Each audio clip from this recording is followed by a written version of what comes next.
Hey, man. Hey, buddy. What's going on? Not much. Not much? Not much at all.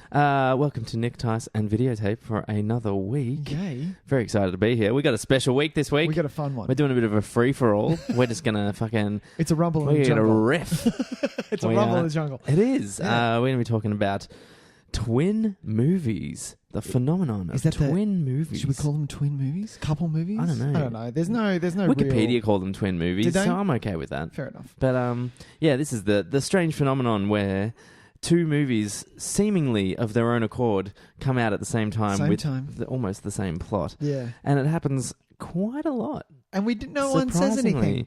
No one really does it. Bats an eyelid. Everyone just kind of goes, oh yeah. All right. I'll go see both of these. Strange. Anyway. And some of them have favourites. And some of them I found, looking down the list a bit, some of them, both of them have like legs. That you're like, I pay both of them. Yeah. There are a few. Yeah, I didn't think that would happen. I think there'd be a clear winner. I think there'd be a clear winner in both. There's definitely not. Yeah, it's definitely not. We'll have a chat. Yeah, we'll get to that. Anyway, but before we get to that, we got a heap of shit to talk about. First of all, though, all go. Where can people find us, Nick? Well, people, you can find us at TuneIn Radio. Well done. Thank you. Well done. That's all you can find us at. We're only on TuneIn. No. Can you imagine? Really cornering the market there, guys. You can find us on you can find us everywhere, but the real one is iTunes. That's where you can rate, review us. Please, you can do please all that nut stuff. Yeah, and if you do rate and review us, the reason that we say it each week is because if you do that, it ups us in the ladder of iTunes. If you do that. If you do. Let's try that again. If you do that, it ups us. So it makes us... all of a sudden, when people search, I want to listen to a movie podcast, chances are... And they type in suddenly Videotape. We pop up, and as opposed to the bazillion other movie podcasts... There are a bazillion. That's true. Actually a bazillion. That's all right. But how many can say they've made it to episode 17, Nicholas? I don't know. Are there not a lot? I don't know. Probably most of them, actually. Yeah, but other than that, Tyson, you can find us on most of social media, Twitter and Facebook, and you can also write to us. We have an email account and YouTube as well. And YouTube as well. Yeah. Sorry, I keep forgetting YouTube. We're getting there. We've only got a few episodes. We've only got a few, but that's fine. They'll come soon. If you do want to write us a letter. If you would like to correspond with us. Yes, to be featured on our mailbag section. Yeah. Do we have mailbag? We do. Oh, snap! Yeah. You can write an email to us, Nick, Tys and Videotape @gmail.com. Yes, and that is monitored by yours truly, so I won't reply, but chances are, if you write something, we'll read it out on air. That's the thing. Which is a thrill, I think, for anybody, isn't it? Yeah. And we kind of both look after the Facebook. And we're 100% rate on that. We will respond to you. Yeah, we weren't for a little while because I didn't respond to somebody for quite some time. And then I was like, thanks. And it went to 100%. I was like, yay. Although it does say that our average time of response is about 3 weeks. Really? Yes. Piss off. We're 100% response rate. It just takes us a little while to get there. So just deal with that. To be honest, that's okay. That's fine. That's all right. It's like a little treat. You'll forget that you wrote the thing, and then we'll eventually write back, and you'll be like, my Sunday isn't podcast. Shit. Yeah. They wrote back. Isn't that nice? Yeah. Hey, man, let's talk some trailers. Trailers! Everybody's talking trailers.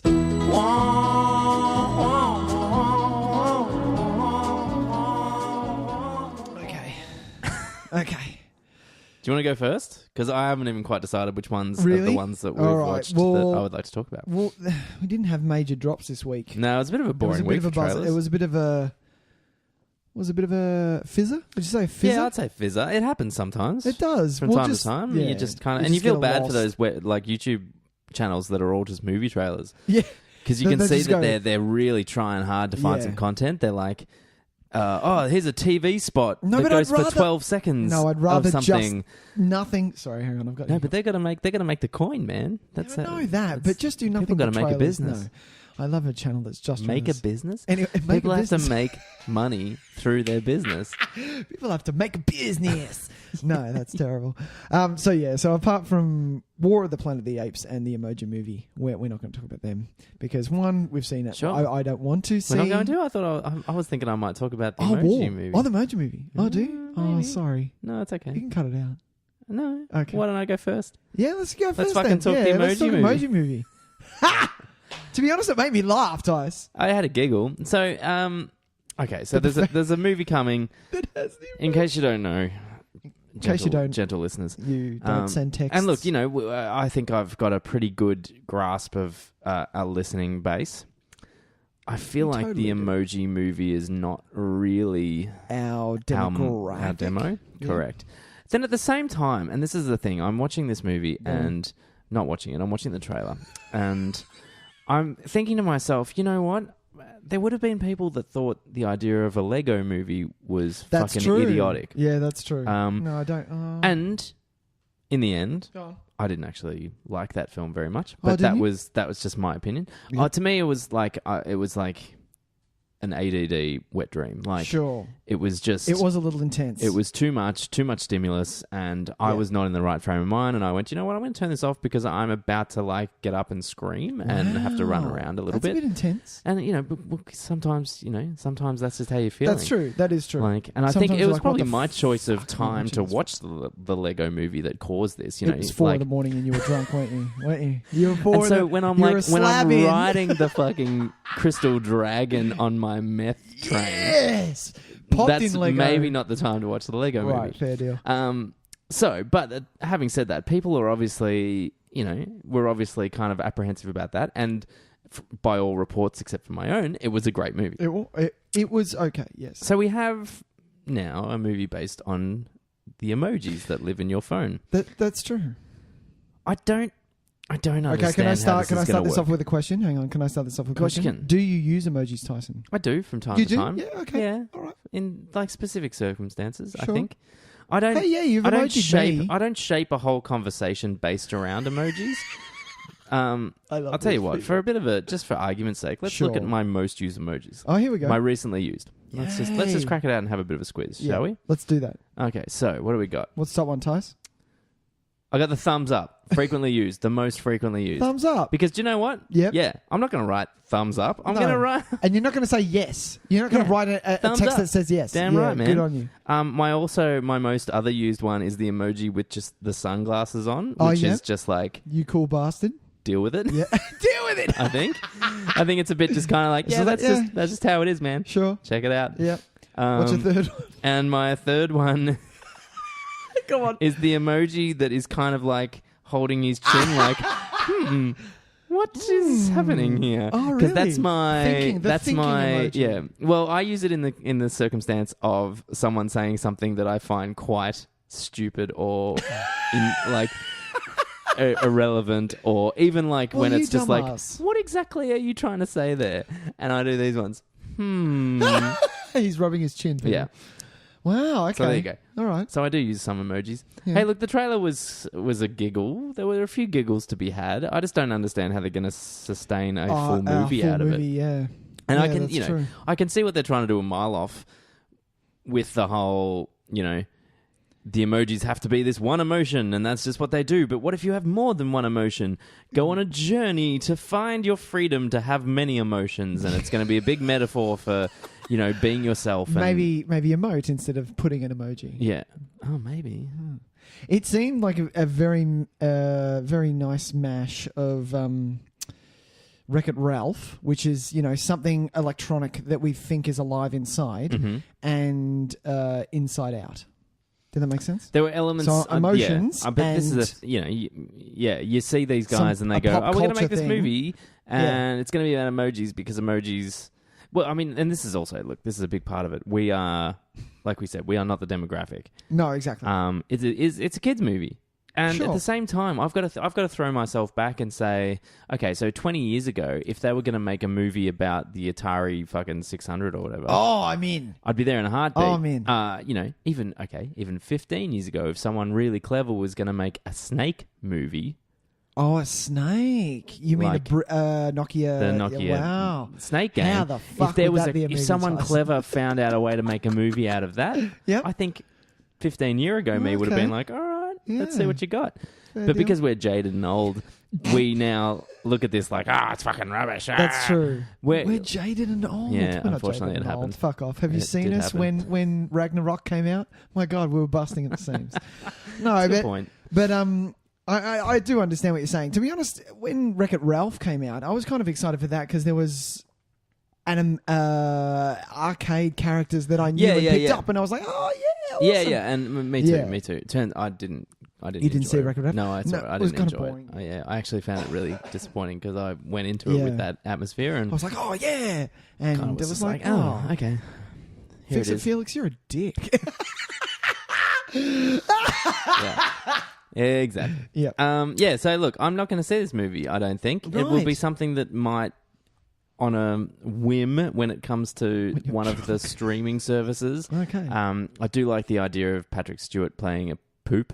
That's true. That would be cool. And to be honest, there's TJ points Miller there. cannot do no TJ wrong. Miller's really funny. He cannot do no wrong. But you know, you can never. He can do no wrong. He There you can go. do no wrong. There you go. He can no do wrong. He can no do wrong. He can.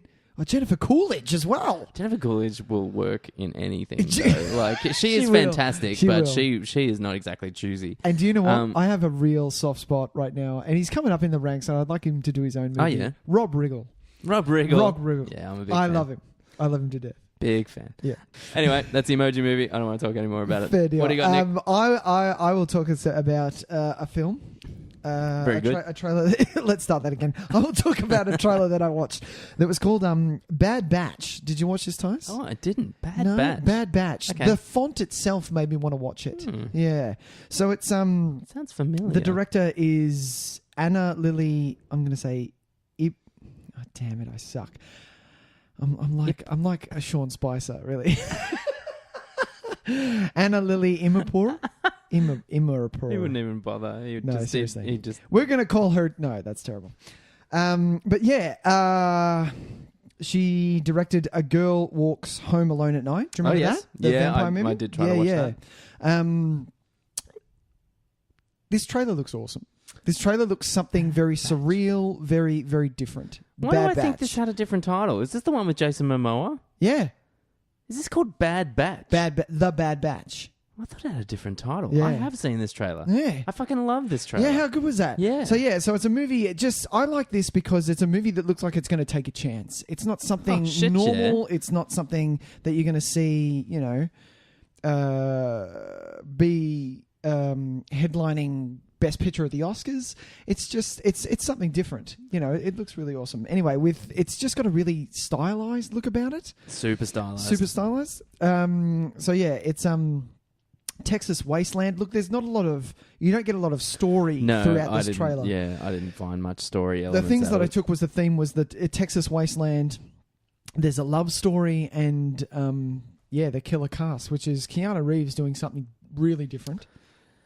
I believe he's some kind of cult leader. Yeah. In this? Yeah. Or some, like, Dennis Hopper in Waterworld Oh yeah, type of thing.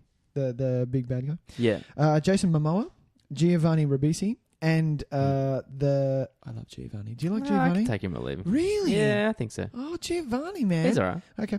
And the lead is the lovely Suki Waterhouse. Yes. Which I feel I've seen in something before, but then I looked at her IMDb and I'm like, oh, I don't know who you are. Is it just because her name's Suki Suki. from Suki. True Blood? But yeah, it looks awesome. It does look It fucking just looks, awesome. It looks like it's looks like my totally kind of worthy movie. of an hour and a half of my time. Yeah, and that's I like when and this is. It sounds silly to say, but that's the point of a trailer, right? Exactly. Is to make us feel like, yes, I would spend an hour and a half of my time for that. Yeah, exactly. And it's fun. Like my taste has warped over the last decade or so. Yeah. That a trailer like that makes me go, yeah, fuck yeah, I've got an hour and a half for that. Yeah. But all that happens in that trailer, Nothing. It's fucking weird, man. Yeah. Jason Momoa is wearing these weird, like white, like white like lounge pants. Yeah. And a gun. And he's got these huge tats across him. Yep. She's missing an arm. No, and a leg. And a leg. And she's like skateboarding herself across a desert. And Keanu Reeves is doing this weird kind of, he's got a comb over and he's been like a creepy kind of, creepy, like manipulative kind of, talks really slow and is trying to like, dictator type deal. Yeah. And I'm like, yeah, I'm in.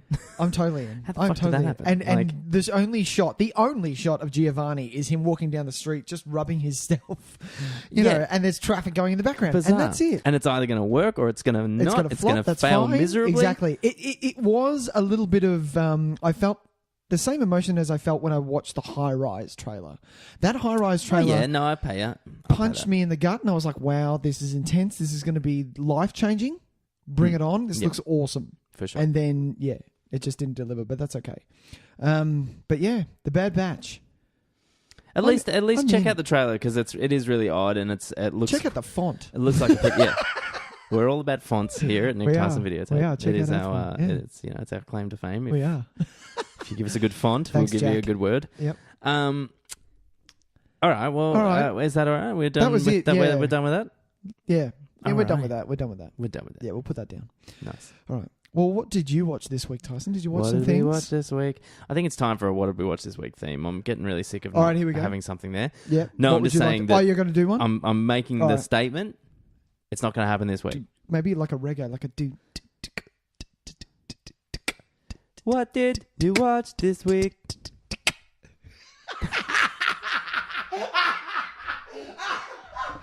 Anyway, what did you watch this week? Who wants to go first, me or you? I've got two. What have you got? I've only got one. You only got one? Yeah. Well, let me do one, then you do one, then Smash I do one. All right, Okay, cool. I rewatched Tyson. I rewatched Minority Report. Oh yeah, cool. Do you like Minority Report? Fuck yeah, I love it. Yeah? So do I. Love it. I own this. I love it. It's total boss. Like when it was first released, insane. Like you're like, this is amazing. Oh, huge. And because it's Steven Spielberg and a little bit grittier for Steven. Yeah, like, it is, do you know man. what I mean? It's a little bit more adult. Yeah, I like Even when he though- fucks around with his shit and he tries some new stuff. Even though he's known for his war films, Schindler's List, Saving Private Ryan, Yes. Munich, very very heavy. This is a little bit more. This is fantasy adult, which I'm totally keen on. Oh well, I wouldn't even say he's known for No, the heavy stuff. Is he I think known for he's- more I think family? He's more He's a family. specifically known for E.T. his- Indiana Jones. that like those parts of him. I Yeah. think people don't immediately go, "Oh, Steven Spielberg, yeah, he did Saving Private Ryan." Yeah, They think E.T. They think think Jaws. E.T.. They think Jaws. They think Well, the that's the adventure. They first- think yeah. Indiana Jones. They Yeah. think the adventure stuff, and then go, I think "Oh, always. that's right." He also. Sorry, I had to say. My favorite Steven Spielberg is Oh. Armistead. But, but I get what you're saying. Yeah, that's true. But yeah, so watching it this time, Tys, look, I love this particular look of the future. Just that, yes, they do have, the cars that are moving by themselves, and the cars look very different than ours, and you don't see a wide shot. You don't see a city shot. There is in the background just a little bit, but that's it's not interesting, a presenting shot of this is what the future looks like. Right. So I kind of like that it's just trickled in with some things. Yeah, we have jetpacks and yeah, your cereal, talks to you if you don't put it down the right way, which is one of my favorite things in the world. I don't remember that bit. You don't remember that bit? No, that's great. He gets home and his house is dilapidated. And he's, He's in shambles. But yeah, just those things. And yes, there's the element of we can see murders before they happen. But, I just like that. And the weapons that the cops use are non-lethal. It's not a gun. Sure. It's a a blowback thing. The entirety of the view of the future in that film is It's just remarkable because it's so close to what is going to happen. Exactly. I think. Exactly. I think that's what they'll get more reality-based future rather than. Oh man, and they did such a good job of it because some of it's Future. happening. Like, I think we might have talked about this previously, but really? the way he enters the shopping center and the eye identification. Yeah, the eye identification, and so the lady at the thing is Calls saying, him Mr. Wong. because he just got the fresh eyes. But it's like, hey, this is this is what you bought last time. By the way, did you see we got these new ones in? Yeah. Oh, hey, and we know you also like this, so come over. We got a sale on this. Here. Yeah. Man, when we are We're less there. than We're a decade almost from there. that, I reckon. Oh, absolutely. Because we are going to be in a position where, like, it'll be an opt-in kind of thing. I don't think it'll ever be eyeball identification, No, but I don't know about that. well, maybe like in the future. In the future, But I yeah. guarantee you, we'll be able to wear something at a store that will alert That will us little to, just go, to sales. Nick, and this is what you're looking for. this is over what you here. want. Yeah. We know that based on your prior shopping, we know Yeah. you love this shit. Or your Google searches. Or your Google this is fucking what searches. this is what you wanted. Yeah, exactly. And Facebook already does that based on those things that pop up on the side, like Exactly. and like it's so funny when you not even accidentally, but when you're just looking up dumb shit for the sake of it, and then Facebook is trying to sell you fucking caravans for 3 weeks because you were trying to show someone this wicked picture of a caravan, I was and just you're trying like, to look up a photo that I saw that I was trying to find my. Fuck it. exactly, like it's it's hilarious. It's pretty fun. So funny. But so going back, Tyson, with this, it's a little long. It's 2.5. Yeah, okay. It's 2.5, Tyson. It is a long movie. Yeah. It's one of the few that I don't think I give a fuck about. Yeah, exactly. You don't feel it. Yeah. But it is a little long. Yeah. But I just think every time, because I've rewatched this a few times, Sure. and I just feel that every time I'm rewatching it, I'm like, I feel like I'm diminishing. I feel like I'm. Oh, that's a shame. It's a little bit falling apart. No. Yeah, because this time when I watched it, I found a massive plot hole. Not that I like to look for them. Sure. But maybe one became apparent. One became apparent, and I was like, okay, I can look over that. Yeah. Hopefully it doesn't come up next time I watch it, but that's fine. What was it? Do you want me to say? Well, let's talk about it briefly. Okay, so if you haven't seen this, people, you suck. Spoilers? 2002 it came out. Come on. Okay. We're about to spoil it. So Blake Lively, the murder that the precog is trying to... Blake Lively? No, not her. Blake Lively is the name of the woman who got murdered that the precog keeps showing Tom Cruise.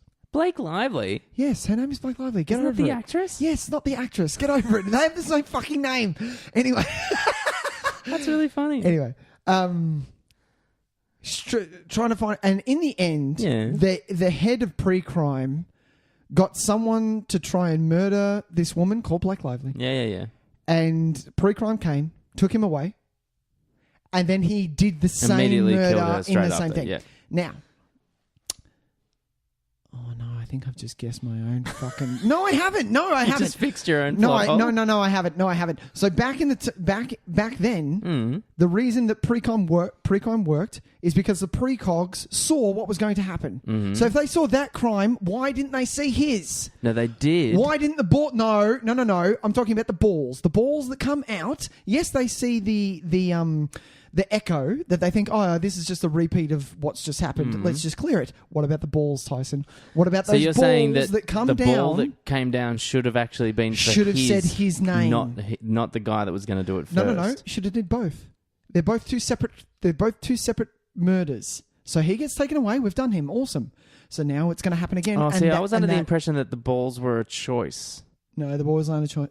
Balls aren't a choice. Like, as in, they see something that's happening and then they choose to manipulate it further to get the ball, or they decide no, it's just an echo, and they ignore it, and no ball comes. No, I think they make the ball. The ball comes accidentally. No, the ball comes on purpose. Yeah, automatically on purpose. I'll have to check that. Anyway, what an odd choice of this is what was racking in my method. brain. Yeah, this is what was We're also racking just going to have a billiard ball roll out. Yeah, I know. No, fair enough. So there you it's go. worth looking into again. Minority Report. What was yours, Tys? That's all we're going to talk about. That's all we're going to talk about. Can I just say how much I fucking love that movie? Though. Do you really? Yeah, it's one of my favorites. How good is it? I love it. Tom Cruise is excellent in it. Gritty. Story's great. Gritty Spielberg. I'm in. Spielberg's doing some really great stuff. It's it's got some scary moments. It's got some action film moments that are out of control. Can I ask you It's got wonderful performances. I was going to ask you, what was the last Spielberg you saw? Do you feel that he's lost his luster? I feel that he needs to punch. Nah, I reserve judgment at the time being. I'm not going to make any statements. You're not going to say. You plead the fifth. It's Spielberg, man. Yeah, fair deal. The guy can make a few mistakes. Oh no, but okay, all right. We're going to drop that. All right, I'm going to talk very briefly. Go for it. I was a bit disappointed this week. Oh, I Go did. on. I saw something that broke my heart a little bit. Oh, no. So one of my favorite movies of the last decade or so, Sure. was a smaller movie, and I think that's why it kind of worked its way into my heart a little bit more. Mm-hmm. A smaller movie called Stakeland. Ooh. Now, this is a vampire movie from, I want to say, about 2008 or so. Mm-hmm. 2010, there you Mm-hmm. go. It's an independent film, quite a small budget. Sure. It's written by a guy called Nick D'Amici, directed by Jim Mickle. Mm-hmm. And it was wonderful. Like, just, it brought a new kind of fresh originality to it. It didn't try to do too much. Mm-hmm. It didn't try to be like, whoa, man, we're turning vampires on their fucking heads, and you've never seen any shit like this. Sure. It was just fresh enough to not feel like it was treading old ground, but also had really, really great character work. And like, just, it was directed really well. Yeah. The cinematography was great considering it was so low budget. It looked fucking great. The vampires were terrifying. Like, and it just had a really good vibe to it. And I thoroughly enjoyed it. And I immediately was like, hey man, who's this guy? And I've watched every one of Jim Mickle's films since, and he's done some killer work. Yep. The remake of I believe it was, I can't remember what country it was from, but it was a foreign film called We Are What We Are. Yeah, He yeah. did the remake of it, which is about a cannibalistic family. Yep. Killer movie, like really great. Got to get on that. And one called Cold in July as well. I don't know if you've heard of that one, but it had Dexter in it, Michael C. Hall. Michael C. Hall. And it was kind of like a southern crime noir. Mm-hmm. Really great. Anyway, they've made a sequel to Stakeland. Right. Okay. It just landed on Netflix this week. And I knew it was coming. Shit. I was so pumped to see it, and unfortunately, it's no good. Same director, same writer? No, same writer. Same writer? Different director. Oh, okay, different director.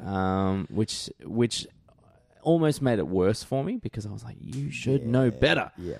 Because If you've got something, he's a stick good with it. writer, and Yeah, he wrote the first one beautifully. Yeah. Okay. Unfortunately, the writer also is one of the characters in it. Okay. And that's a big part of why I don't think it works. He plays a character called Mister, who is like the most feared vampire hunter in this world. Okay. In the first one, he was much more just because he's not exactly a fit guy. He's not the kind of guy that you would expect to be this massive feared vampire hunter. He just kind of looks like a normal older dude who kind of wouldn't be able to handle themselves pretty well in this situation. But that's what made the first one pretty effective, is because he was just really resilient. Yeah. He was like that. It was just like a something that would just keep coming at you. So no matter, like, even if he would cop a hit in the head and he'd get up and keep fighting. Yeah. He was just very, wily in that way. Okay. And now in this one, they've made him almost like a superhero, and it was really kind of like, it was getting a bit much. The scope of the first one, I think the first one created this really accessible world. The sequel had none of that. Man. It's written pretty badly. It's directed horribly. There's no sense of urgency to anything that happens, and in a world because it's about a world overtaken by vampires, and so people are basically just trying to live their everyday lives knowing full well that they have to deal with vampires at some point. Right. So they have to be home by... Well, it's like homes are different now. You live in these communities that are like gated off and stuff like that. Okay. Like, and you have to, you travel from town to town trying to find, in some daylight. food and some, in the daylight. And at night, it's like, well, we got to find shelter. We got to find where we're going to go. And it's all this kind of stuff. And it's really great. And the first one. The first one sets it up really well. This one, unfortunately, didn't. It was really a bummer. It had, returning cast members. The lead from the first one came back, and like I said, the writer was back again. It just didn't have any of the spark, any of the fun, or any of the originality of the first one. So it was a real disappointment. Oh, yeah, that's a bit shit. It was a bit shit, but I will use this opportunity to say, go watch Stakeland, 2010's Stakeland. You've definitely intrigued me. It's wonderful. And so it's on Netflix? no, I don't know if that's on Netflix, Oh, unfortunately. The second one is. Second one is. Yeah. But don't see that and go, oh, cool, vampire movie, watch it, and go, I'm never going to watch that first one because it must be shit. Because the first one, I like the Tyson seal of approval, which doesn't mean much to many people, actually, because I like some shit movies. But this is definitely Well, at least you a know good that, though. movie. Hey, man, I know. I You fucking own it? know. You own Don't that? I fucking own it. That's Don't you worry awesome. about that. But this one, I legitimately feel like there's no kind of me just loving it despite its faults. Yep. I love it because it is an exceptionally good movie, and I recommend everyone gets on that. Nice. I don't know how you can find it though. Stakeland. I have it on Blu-ray. People will find it. Come and borrow my copy. You'll find it. Send me an email. Send you an email, and he'll mail it out to you. I'll mail it out to you to lend it for a little while. If you put in $50, because that's how much it costs. You can't get it anymore. Exactly. And that's it, man. Oh. What's your second one? My second one was I just did a rerun. I just did reruns. I watched Face Off. Ah, sick. Because my wife wanted to watch Face Off. She's like, "Do we have Face Off?" Because she's a mad Con Air fan, and I don't do Con Air. Yeah. The premise was good, but fuck off. Con Air's hard work, but it's like if you're in the right mood, it's pretty great. Sure. Yeah. She's just always in that mood. Is when that what we it have is? her as It's a guest, she wants to do Con Air, and I said no. I'm vetoing Oh, that. Get fucked. No. Sorry. No. That would be pretty fun. Yeah. No. No, she didn't say that. So yeah, Face Off, 1997. John Woo. It's way too long, Tyson. That movie is too fucking long. Fuck me. That is too fucking long. 2.5. That's way too long for a man who people are just switching faces. I will say though, that movie is too long. I will say that the action sequences totally still hold up. Absolutely stellar. The Woo, man. Yeah, he knows what he's doing. Do you know what you just do? Do you know how you fucking make that movie an acceptable length? You just cut everything out in that fucking future prison. Get it gone. Doesn't need to be there. Yeah, that's true. Shit house. Get the fucking shit out. Unnecessary. Yep. Save your fucking 25 minutes right there. Yeah, good point. But yeah, as a teenager, this film was badass. Oh, when you it's watched still this, badass. you were like, "Oh, yes!" Are you kidding me? Yeah, totally. I did love that the production company wanted Schwarzenegger and Stallone. Yeah. I know that a lot of people prefer Travolta and Cage, especially Big Cage, but hey, no, this is peak Travolta. This is before Travolta was like doing these direct-to-video things with that terrible wig that he wears all the time. Or is it sewn into his head? Is that what's happened now? Has he done like advanced hairstyle where they sew it in strand by strand? Maybe he has. But yeah, the reason that I still love this, like it's right. Yeah. I just love it because, you know what? I love Travolta as a bad guy. Yeah. And this started at Broken Arrow. Broken Arrow. And then actually, this... I love it. That's strong. I think it's a good little action movie. Yeah. So Broken Arrow, then this, then Swordfish. Like Swordfish is balls. I hate Swordfish. It's awful. I think everyone should see Swordfish. Oh, God, it's so... That is the perfect example of movies that we talk about that are can only just exist in 1 year. Yeah. That is 2000 right there. Yeah, even the cover screams 2000. Oh, it was even. Do you know what Swordfish reminds me of when I see it? Remember when DVDs became a thing, right? And they promoted what a DVD was on the DVD. I know exactly what you're about to and talk it about. showed the shot of the ball the bearings. opening shot, yeah. So for anyone that doesn't know, it was kind of similar to the wraparound shot from The Matrix, except this one had ball bearings with a bomb. It was like a ball bearing bomb, and it showed the effect of it by swinging all the way around at 360 degrees. And while they were showing you that, they were like, a DVD has special features, and you can change the sound, subtitles, and all this shit. I just loved that when you were watching that on a VHS, and it was like, this is DVD, and you're like, what do you mean? I'm watching it on a VHS. This can't be DVD. See how good a movie at home can be. Like, well, if this is how good it looks now, just make it this good all the time on the VHS. Yeah. I was anti-DVD. Oh, really? Yeah, were you? when it was coming out, I was like, nah. That is hilarious. What is this bullshit? Do you know what's funny? My wife still clings on to VHS. She goes, no. VHS still relevant, man. Still relevant. In some ways. I'm like... You have to rewind the pitch quality the fucking is awful, film, babe. But the sound quality is actually not bad. It's quite warm and stereo. It's kind of similar to vinyl. I'm gonna pass. It's a mad pass from me. But yeah, I don't want to talk about Face Off for too long. Face Off. Hey man, because we've got such an exciting feature presentation today, I think maybe we should move on to it straight away. What do you think? Yeah, sounds good. Let's do it. And now for our feature presentation. Well, we are incredibly excited to talk about this topic. This is going to be intense. I think it's going to be really fun.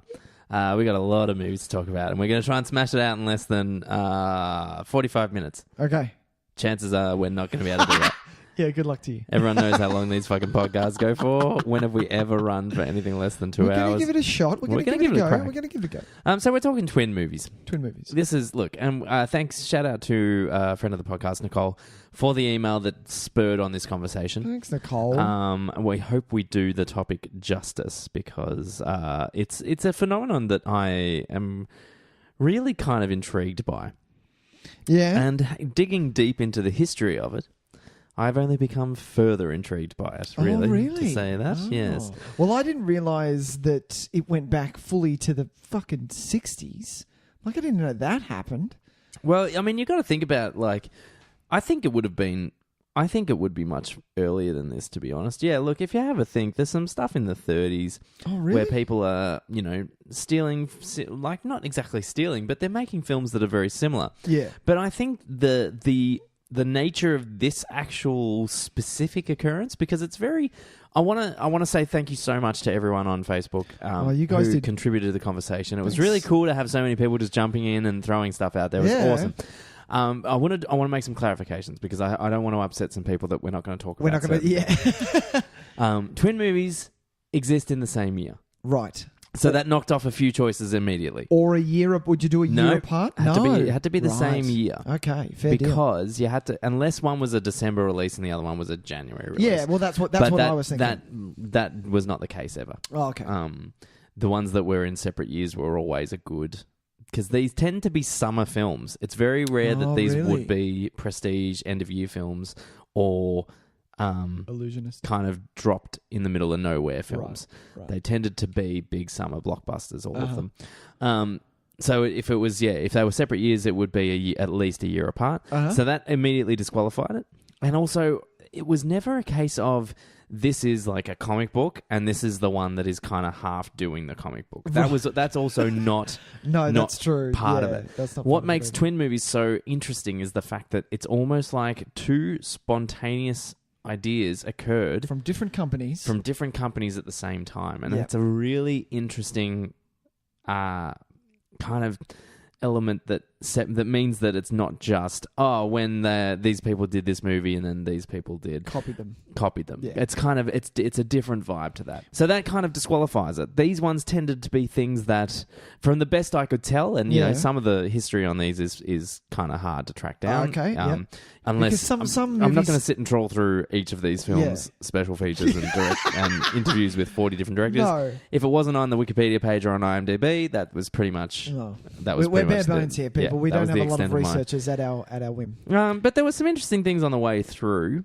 I'm just going to skip over until the 80s, to be honest. There were a couple of things in the 70s. Like, there were a few different movies that were based on the idea of this illegal street race from one side of Texas to the other or something. Okay. And that was the inspiration for a few different movies, including Cannonball Run. Babe. And there was one other one called... no, I had it here. So while I fill this in, people, just the Gumball Rally. Oh, yeah. And so, you know, there were moments like that. There was moments like The Warriors and The Wanderers, which really, when you dig into it, there aren't actually a lot. They're not very similar. It just so happened that they came out at the same time. They came out at the same time. One was about a street gang in the 80s in the 70s, late 70s, trying to get home. The other one was made in the 70s but set in the 50s and deals with 50s kind of gang.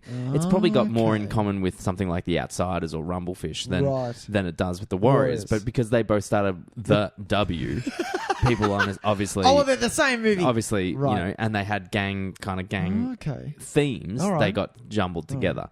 I want to jump to the 80s because this is as far as I can hang on a minute. Just before you jump in, I'm coming at this just as fresh as our audience. I'd like to tell them that Tys has set this up so that I'm coming at this fresh. So I'm going to be asking Nick some questions as we go. Yeah. Because I want to get the outsider's opinion because he doesn't have the facts yet. I don't have the facts yet. He's going to get these facts. Which was great for me. I did fuck all homework. It was great. This is actually really fun. And what's amazing is that I actually had a good time making a spreadsheet about these fucking things. You teach. That's awesome. A loser. All right, so we're jumping at 1985. And this is, 85. in my opinion, this is the first instance of really true twin movie phenomenon. All right, awesome. Anyone can question that. That's fine. I'm definitely not the expert in this. at all. I'm just saying this is, if you are an expert in this, come at me. But this is my first opinion of it. Yep. And it's actually a three-peat. Oh. There were 3 films in 1985. Sure. I'm going to read the synopsis of one, and I reckon you'll be able to get which one this is. Oh, I love this already. Okay, go. 2 high school nerds attempt to create the perfect woman, but she turns Weird out Science. to be more than that. Weird Science. So Well, Weird that's Science came out mine. in 1985. Yeah. It was accompanied by the film Real Genius. Real Genius, yeah. And by the another film one. My Science Project. Oh. So in the same year, we had Okay. 3 movies dealing Same with... year? Yeah, dealing That's with awesome. nerds making something using science. Fuck, I love the 80s. And hilarity ensues With a from this. hot chicken. Well, and they each had hotties in them. Weird Science was the only one was directly made. related to them making the hottie. yeah. But it was the 3 of them were all like, "Hey, we're nerds and we're really good at this stuff, and we've Right. made this thing, and it's gonna cause all these hijinks." Yeah. Which I found really bizarre. That's bizarre, man. 3, 1 year. 3 in 1 year. That's so awesome. we look. The rules for what we decided for our game Sure. is we were going to take the titles and we were going to kind of think about which one wins. It was a versus. Now, We're in a going very, in a very open sense, not in like Absolutely. it's not about which one I or Nick or you, the viewer, listener, the viewer thinks is the better film. Yeah. We're going to talk about which one is still around now. Which one is the cultural What do you think? winner? Yeah, exactly. Which one kind of has smacked the other 2 into oblivion? Into a side, and you're like, well, that one clearly won. And this one is the one that clearly won. Exactly. There's a couple of things that I think that will contribute to that, Nicholas. Can I go out on a limb and pick my one? Well, I'm yeah? pretty. Oh, This is a very clear winner. Yeah. I was going to say, Don't you it think? is a bit of a clear winner Yeah. because the third one I'd never even heard You'd of. never heard of My Science No. Project? No, sorry, the second one I never heard of. Oh, Real Genius. Real Genius. Yeah, but that's a Val Kilmer movie. Oh, right. Yeah. Oh, no, I have heard of that. Yeah, you've probably seen the DVD cover. Oh, I It's totally got Val have. Kilmer's head. Yeah, like and he's all hair. and it's got like an atom symbol behind it. Yeah, he's got really high hair. yeah, exactly, yeah. exactly. Oh, okay, so I have heard of all so you 3. have heard of all 3. Okay, all right. Which one would you pick? It's Weird It's Weird Science. Science. Weird Science is the cultural winner. It's Weird Science. It's because it's a John Hughes film. Yeah, it's a John surely Hughes. Yeah, above come everything on, else. Jesus. It's not. It's far from the best John Hughes film. Oh, absolutely not. It's what are you not- insane? It's not great. No, it's not the It's best. actually not but that great a movie. Yeah. If we look at the Rotten Tomatoes scores, Oh, do you want to have a guess at which one is winning out of those 3? Real Science. I mean, Weird Science. Weird Science is not. What? Weird Science had a 56% on Rotten Tomatoes. Right. Real Genius, 75%. Because everyone loves Val Kilmer. Apparently, Real Genius is a well-liked film. Who are those actors in Weird Science, Tys? Weird Science, it's Anthony Michael Hall Okay. and the other guy. Who's the other guy? Hang Oh, on. I've forgotten. And Anthony Michael Hall, Kelly Lee Brock No, is that's the girl. the girl they make. And If it's not even come on, where is it? if it's not coming up immediately, I know I can Ian- see his face. Is it Fuck. Ian Mitchell Smith? Is it Ian? That name doesn't ring a Double bell at L. all. Oh no, it's double I-A-N. Must I guess so. Okay, so the reason that the Val Kilmer one is because Val Kilmer's in it, Yeah, but everyone hates Val Kilmer. and everyone loves John Hughes. So what the fuck? Yeah. Okay. At the same time, My Science Project received a 14% on Rotten Tomatoes, Oh yeah. and it is also the lowest scored on IMDb with a 6. It's directed by Jonathan Butel, the director of the classic Theodore Rex. Have you heard of this film? Oh God, with Whoopi Goldberg. Whoopi Goldberg, who teams up with a dinosaur Back in the police days officer. when prime time. What year was that? That was probably 86 or So 87. 86. There was a television show that had fucking puppet dinosaurs. Do you remember this thing? Oh, no, that was mid-90s. Dinosaurs was fucking amazing. Oh, Jesus Christ, Tyson! It was not. It's such a good show. It was like Roseanne It with was, dinosaurs. with Like, it was dinosaurs. almost exactly the same. Oh God, that wasn't mid 90s, was it? Early 90s. No. Let's go early 90s. What was it called? Dinosaurs. Dinosaurs. It was called Dinosaurs. I remember well. I had the baby dinosaur. dinosaurs. What kind of stupid? And the show ended with like the comet landing and killing damn them all. it! You're right. It was 91. 91. Fuck, no, that's 91. actually earlier than I thought it was. I thought it was closer to 91. like 94. No. So, Weird Science wins that one. Go Weird Science. Yeah. I still have you seen Weird Science? Yeah. Yeah. It's not that good. Yeah, it's all right. I haven't. would My watch it Science again. Project I used to watch all the time as a kid. Oh, really? Like it was a huge one of mine. It has the guy from Short Circuit in it. That's right. And Dennis Hopper is in it as well. And it's kind of fucked up. Like Dennis Hopper. I love Dennis Hopper. It's a bit like they make. And I love the cover of my Science Project. Yeah, it's awesome. It's so cool. They discover like a portal to other dimensions, and they try to palm it off as their science project, and hilarity ensues. So good. Hey, we're going to move on. 1986. 86.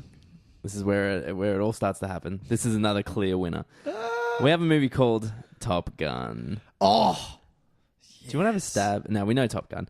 Students at the United States Navy Elite Fighter Weapons School compete to be the best in the class. One daring young pilot learns a few things from a civilian instructor that are not taught in the classroom. Oh, yeah. Yeah. That means he gets his freak on. That's what that means. Gun. Top Gun. What Hey, was do the you want to have song? a guess what the Revving up the engine. Sorry, what? Danger Zone is the song? Danger zone. Sorry, keep going. Highway To the danger zone. Yeah. Do you know what the twin movie is to Top Gun? Same year. Yeah. Same actor? No, you might not actually know this Fuck, movie. I know this movie very well because I used to watch it as a kid as well. It's called Iron Eagle. Do you know this movie? No, I don't know this Iron movie. Eagle. So this has No. Lou Gossett Jr. in it. Oh. And another young kid. It came out the same year. And it's the same thing. It's about a young pilot who launches a rescue mission when his father, who is an Air Force veteran, is shot down over enemy territory and captured. So it's obviously not set in the pilot school, Right. but the whole idea was Was the same- we were going to make they wanted to make like a hotshot young Navy pilot story, Right. Yeah. and Top Gun beat them to it. Oh, okay. Do you know Top Gun made ridiculous amounts of money? So much movie. So much much money. Sorry. It So much is movie. so much movie. And you feel bad for these kind of movies because you look at something like Iron Eagle, which is actually not a bad film. Yeah. It's it actually ranked higher on Rotten Tomatoes than Top Gun did when it was Whoa. released, and it had 4 sequels. Four sequels. Whoa. It's And because it's called Iron Eagle. It's a good name. It's a better name than It's Top a really Gun. good name. Like, So- I like Top Gun, but Well, Top Gun made $176 million in its domestic run in the cinema. 170. And that's good money nowadays. So imagine like back then. That's crazy yeah, money. you know what back that is? then. That is Tom Cruise going, well, I'm done. Yeah. That's me. I can now That's say what I want. That's Star Wars money. That's Star Wars money. Like Star Wars. That's Force Awakens money. Jesus. Iron Eagle made $24 million. Unfortunately. Hey, that's still in the mill. Well, you'd expect any film to make at least $1 million, surely. You would hope. Well, if it's going to be cinema release. It's going to be cinema release. So, do you I reckon think- Iron Eagle had a cinema release? Yeah, it did. These all had cinema releases. The only one that didn't, and there's one coming up that I'll mention that didn't have a that cinema didn't have a release. cinema release. Every one of these had a cinema release. Mhm. Oh, that's good to know. Yeah, absolutely. What's your favourite bit of Top Gun? Uh, Because Top Gun is the essential winner. Even though you've... no, is the essential winner. You ready for full disclosure? Never seen Top Gun. Are you fucking serious? Nope. I've just never had interest in it. As a man in a slightly pink shirt right now, that is hilarious, Tyson. It is slightly pink. It is. It's white with little red dots, and the red dots kind of like spill to make it pink. Yeah, make it pink. It's nice. Really? Yeah, I've never seen it. We need to go play a volleyball match. It's what we need to do. I'm ready. When I watched it, I actually didn't want to be Maverick. You know how when you're And a a kid... goose? No, when you're a kid, to be honest, when you're what's now... the other one? Maverick, Goose. Maverick, Goose, and... Iceman. Iceman, the Iceman. I wanted to be Iceman. I wanted to be Val Kilmer. I didn't want to be Maverick or Goose, even though Goose was cool. And when Val Kilmer was cool. And Goose... God, I miss those days. Yes. And he was thin. And then he He's just so fat now. quit the cocaine and just pound on the... And like, he's pound just on the... awful. on the- It's almost like he forgot how to be talented as well. You watch him in stuff now and you're like, No. that's not the same guy. No, Kiss Kiss Bang Bang. There was- No, okay, so You're talking about there's after exceptions that. to the rule, Yeah, of okay, course. There's always okay. going to be exceptions. Val Kilmer, man, he's still got it. Got it. I really love Will Val Kilmer. always It's be always Mad sad. Mardigan to me. Will always be Mad Mardigan. Yeah, Top Gun. Next. Come on, let's go. Top Gun is clearly the winner. Clearly. 1989.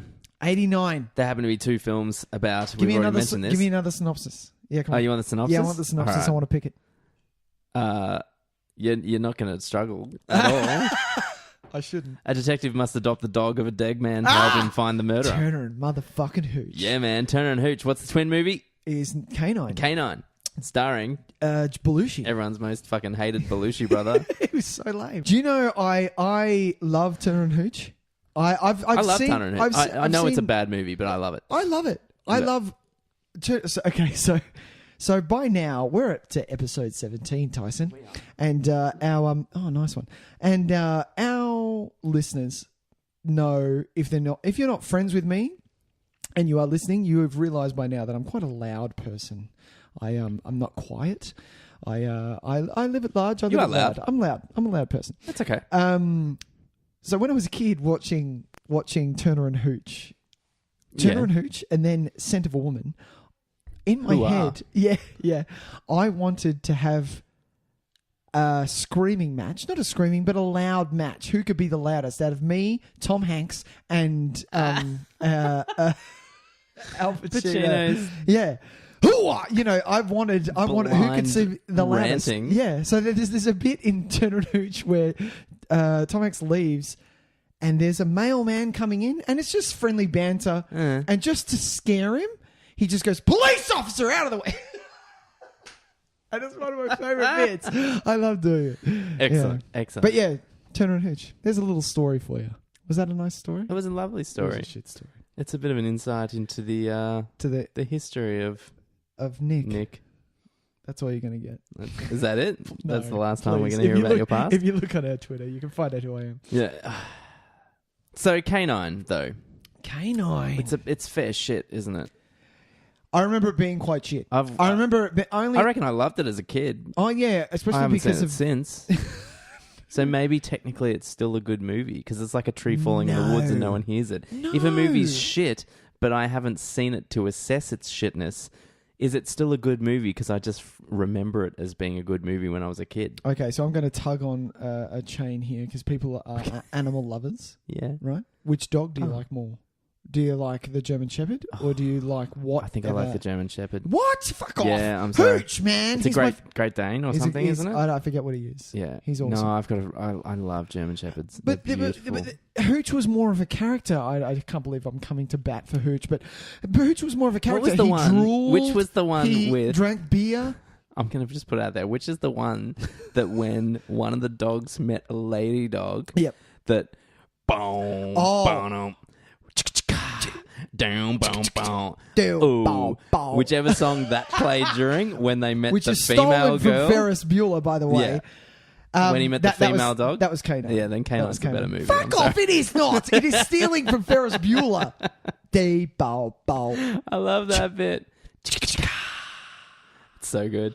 And I love the female dog has like a little pink bow on it. Because it's like, well, we She's can't just mistake another- it for a guy dog. God. Because that would be weird. So we're going to put a fucking pink bow on the dog. Yeah.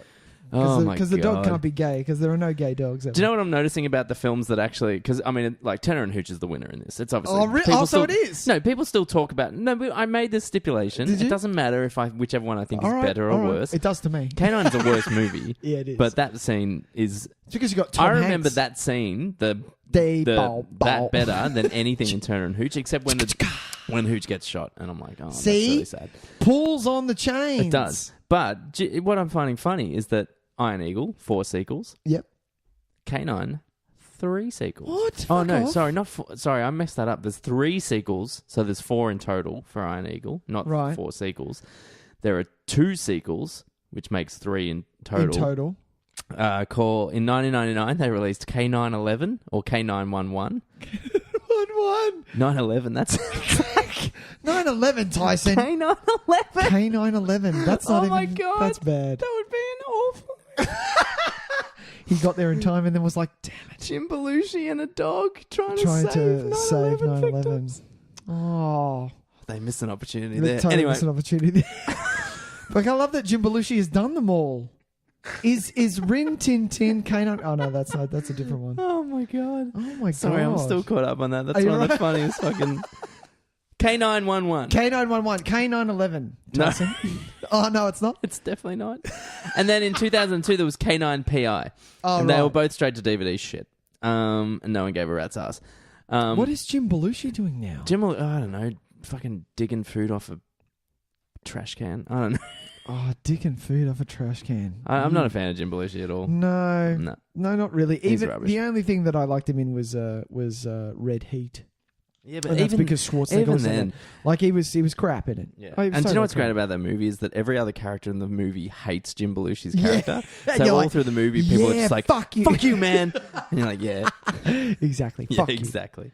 Yeah, and look, Turner and Hooch made like 30 mil more.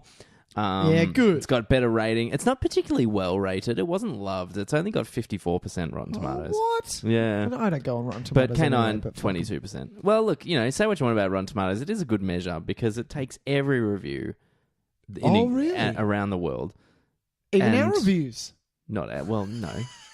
So it ends up taking about 50 or 60 reviews from published sources and Yeah. averages it out. And so that's Okay, probably a good... that's it's not not a bad. bad That's way not to a look bad at way it. to look at it. Yeah. We're going to move on, man. We're going to skip a year. What No, year- 1990. We're not going to 1990. 1991. 91. Here we go. Are you ready? Yep, give it to me. Oh, no. I can't give you this synopsis because it gives the title away. Lame. All right, give I'll me. tell you give what, me. I'm Give me. going to sing something to you. Oh yes! Go on, go. Are you ready? Here we go. You know it's true. Oh, Robin Hood. Everything I do. That's all. Oh. So yeah, 1991, we had Robin Hood, Prince of Thieves. Fuck, I love this movie. Me too. And you know what? I don't give a fuck if people say it's shit. I Yeah. love Robin Hood, Prince of Thieves. And I That don't give a fuck about is- the It's kind of like... It's Because a I think I kid's was movie. 9 or something Yeah. when it came out. I saw it Yeah. at the cinema. It was like a magical experience Yeah. watching that. It was one It of the was. first I saw it at the times cinema. as a kid when I was like taken over by the magic of cinema. Really? You know what I mean? Like I was watching it, just being like Yeah. so swept up in everything. Wow, really? And look, and I watch it now, and I can see its faults. But Yeah. every time I watch it, I remember. I still love it. I remember 8-year-old me or 9-year-old Yeah. me or whatever Yeah. it was Yeah. watching that and just being overwhelmed by Yeah. how amazing it was. There are only 2 movies that I remember that occurring in. Oh. Like legitimately, I have fond memories of that. The other Yeah. one was The Lion King. Oh, I remember I came out of The full Lion on. King when I was about 12. Yeah. And I demanded like any kind of memorabilia that existed. You So when demand? it was Little like demanding when little the Tys. newspaper was saying, bring this coupon in and we'll get you a Lion King right. sticker. And I was like, I want it. I want it. And I'd go and get it. And any time it was like This was the a little birth. piece of chocolate was wrapped in like a Lion King wrapping, I was Yeah. like, I would buy it and I wouldn't eat it. I would keep it and stuff like Wow. that. This is the birth of Tyson, the That was cinephile. yeah. And Wow. those are the 2 movies that I remember that occurring That's during. lovely. Yeah. That is lovely. I can't think of 2. I can think of one. One was when I went and saw Speed, and I Yeah, got sick. physically affected by the. I understood when critics said on the edge of your seat. Yeah, for sure. Thriller. I understood that. I finally understood that because I was on the edge of my seat. I was like, Yeah. "What is going to happen?" 100%. And yeah, intense. I couldn't think of another one. I will. It'll come up. There are. I'll There are talk about totally something. others. I've got many cinema stories Well, that we've got tons. we've got time. Yeah. We're not going anywhere. Yeah. Hey, so Robin Hood, Prince of Thieves. It was though. it was a fucking it was an explosion, that film. This thing did insane. Because it had Insane the- business. It opened in first place. It made a total of 165 mil in the end. Oscar nominee for Best Original Song. Yeah. Fuck yeah, Oh, dude. Bryan Adams, Bryan man. Adams, man. Fuck. Starring my man Kay Cost. K-Cost. Love him. And Fucking love him to death. And this was the birth for me for Alan Rickman. This was the Alan Yeah, Rickman. do you know, for a lot of movie. people, would I have seen Just Die that's- Hard before now? Oh, see, I didn't. Maybe I saw I Die Hard had. 3 and then went backwards. That's Because what happened. Die Hard has always been one of those movies that was on television a lot as a kid. Yeah, yeah. And so I'm pretty sure I I saw 'cause Vengeance first. maybe I don't know. It's interesting. That's an I interesting did a topic Star of Wars conversation. thing. Yeah, fair enough. Who it was definitely the first appearance for me was for Morgan Freeman. Morgan. Oh, And really? it was actually for a lot of people. It was Morgan. No, it wasn't mine. The kind of But yeah. well, at the time though. Oh, yeah, like totally big. It was pre his- 91. He hadn't really Skyrocketed. taken totally. off. Like people were still kind of like, oh yeah, some people would be like, oh yeah, Morgan Freeman, he's great. Yeah. But for a lot of people, this was their introduction to him. Yeah, fair deal. Fair deal. Yeah, killer movie.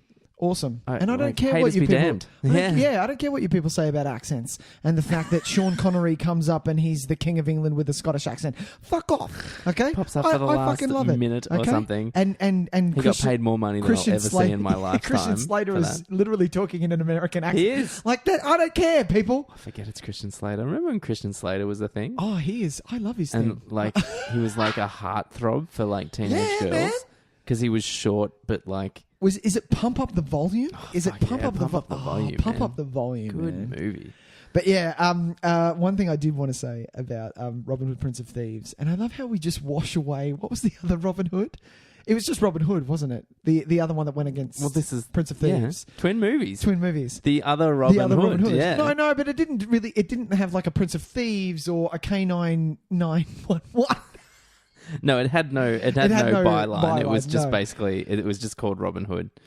The one thing that sticks in my head of loving Prince of Thieves was the line that Alan Rickman says.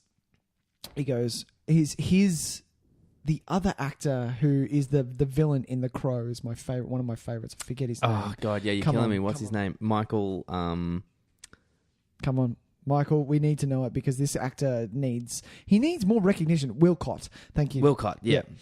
Wincott. Sorry. Oh, Wincott. Yeah, no, Wincott, totally right. yeah, and yeah. he pops up in a fair bit of stuff. He He's does. always great. He does. He did a really good. What did he do recently that I loved? But yeah, there was. While you think of that, there was a scene with him. Alan Rickman's getting his face stitched up, and he goes, "Why a spoon, cousin? Why not an axe?" And he goes, "Because it's dull, you twits. It'll hurt more." And I love it. It's my favorite. Yes, Michael Wincott was in a film. It was a Western that I watched recently. Oh yeah, Forsaken. It was Forsaken. Correct. That was a very, very small little kind of tidy little Western, starring Kiefer and Donald Sutherland as a father and son. And look, it's not it's not fantastic, but it was because it's quite small and low budget, but it was lovely. I would like Michael Wincott to do shitloads more, man. That voice needs to be out there. His voice is so good. Yeah. So good. Prince of Thieves. So yeah, Prince of Thieves obviously is the winner over Robin Hood, which no one cared about. I couldn't even find box office figures for this film. What? Like that's how much no one gives a fuck about this. About the other Robin Hood. Wow. Patrick Bergen, Uma Thurman is in it. Yeah. I remember the cover. You don't know, like Patrick Bergen had like a small kind of moment where he was going to be like a big deal, and then he wasn't. He did Sleeping with the Enemy with Julia Roberts. He popped up in Patriot Games. That's right. And all of a sudden, people it was like, Patrick Bergen is going to be a thing. Yeah, it's going to be awesome. No one's ever heard of him again. Funny though, it was directed by John Irvin, who's actually got a reasonable little kind of CV to his Under name. his belt? Yeah, Okay. he did Raw Deal. You know the nice. Arnie movie Raw Deal. Raw Deal. Hamburger Hill, the Vietnam War movie, which is I've heard it's good. It's not up on people's lists of the greatest Vietnam War movies of all time, but I've heard it's okay. Yeah. And Next of Kin, the Swayze movie. Yeah, Swayze, and it's a very early Liam Neeson performance as well. Oh, which is apparently a piece of shit, but kind of worth a watch because it's crazy fun. Do you know there's in the movie that Tyson has lent from me is called Krull, and he's yet to watch it. I have, and in that is a very very young Liam Neeson. Oh, it's awesome! Wow. Yeah. We got to start working through these, man. Otherwise, we're going to run out of time. I've still got so many pages left. Let's do it. Come on. You ready? 1993. 93, go. I'm going to give you the synopsis. Yep. Oh, no, that's going to give it away. No, they're both going to give away. Okay. Give me an actor. Kurt Russell. Kurt Russell versus Kay Cost. They're the leads of each of their movies.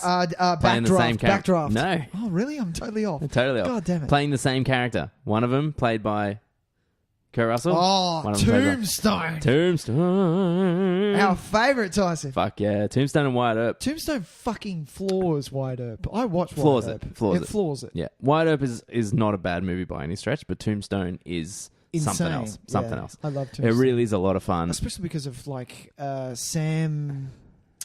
What is his name? Sam Elliott. Sam Elliott. Yeah. And Val Kilmer in this. It's my favourite Val Kilmer performance, easily. So good. He is my, just for those at home who give a fuck, he is my wallpaper on my phone. It is. Wow, he is too. You're a daisy if you do. You're a daisy if you do. I fucking love Tombstone. I love Val Kilmer's performance in that. I love all the supporting roles. Sam Elliott, Bill Pullman.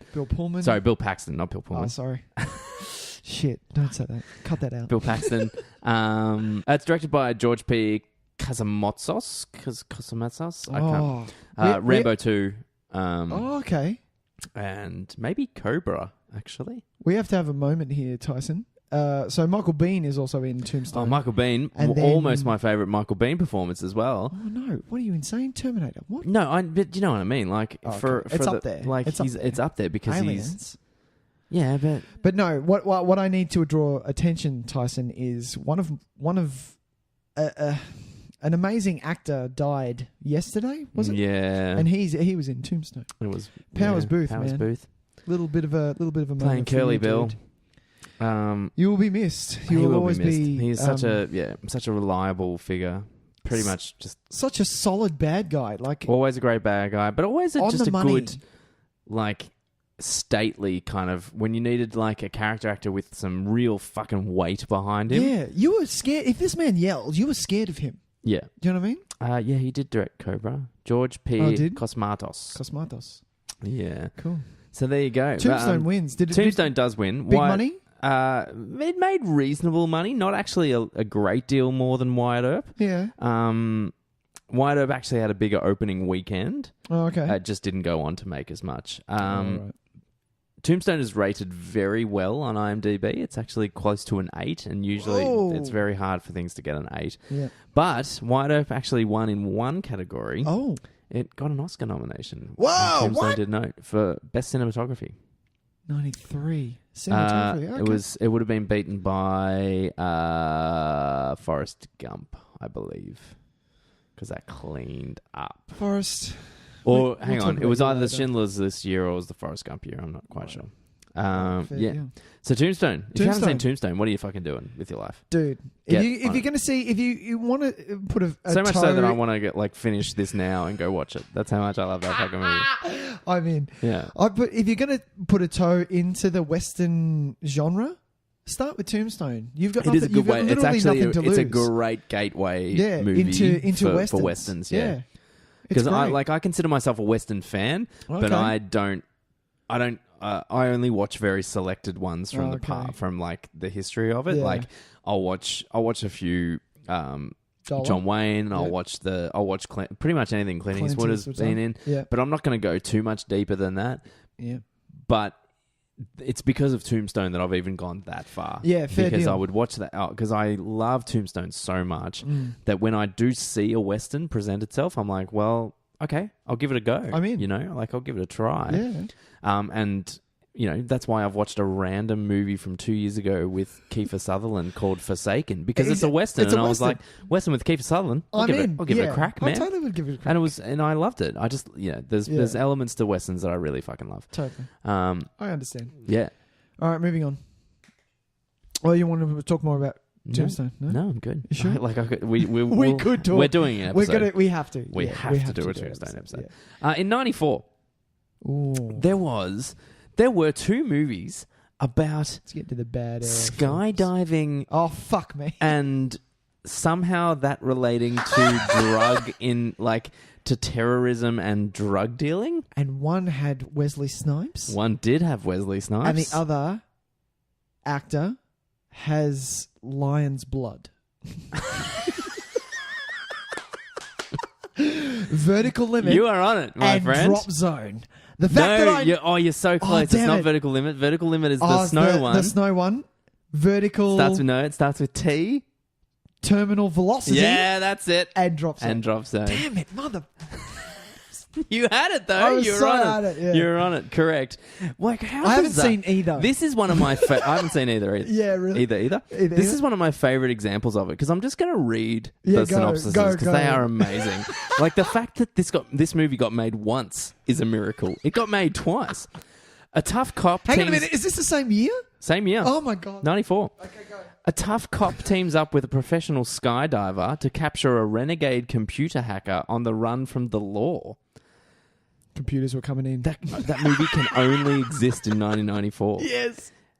That was Drop Zone. Right. Terminal Velocity, a maverick skydiver and a former KGB agent team up to stop the Russian mafia from stealing gold. Oh, my God. That is the synopsis of this movie.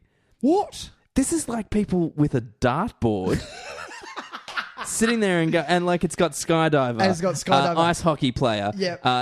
Retired FBI agent, and they throw a And dart and it's Charlie like, okay, Sheen. skydiver, great. And then like, okay, who can we team up with? Well, let's go either KGB or his grandmother or how about a dog? And they throw the dart. It's like, okay, KGB. No, we've done dogs. We've done dogs. Yeah, it's like, oh, is it going to be Russian? Is it going to be Japanese? Is it going to be Korean? Is it going to be Middle East doesn't Middle exist Eastern? yet. Oh, well, true. Yeah, yeah. it was never a threat. It was just never a dead. thing, yeah. And they're throwing the dart, and they're like, all right, and we're going to get them back some gold, some drugs. Yeah. How about it like a microchip? Microchip was a big deal back then as well. And they throw the dart, and they're like, gold. No, there we go. That's the movie. It was a floppy disk. It was We a need to get the floppy floppy drive. disk back. Yeah. Yeah.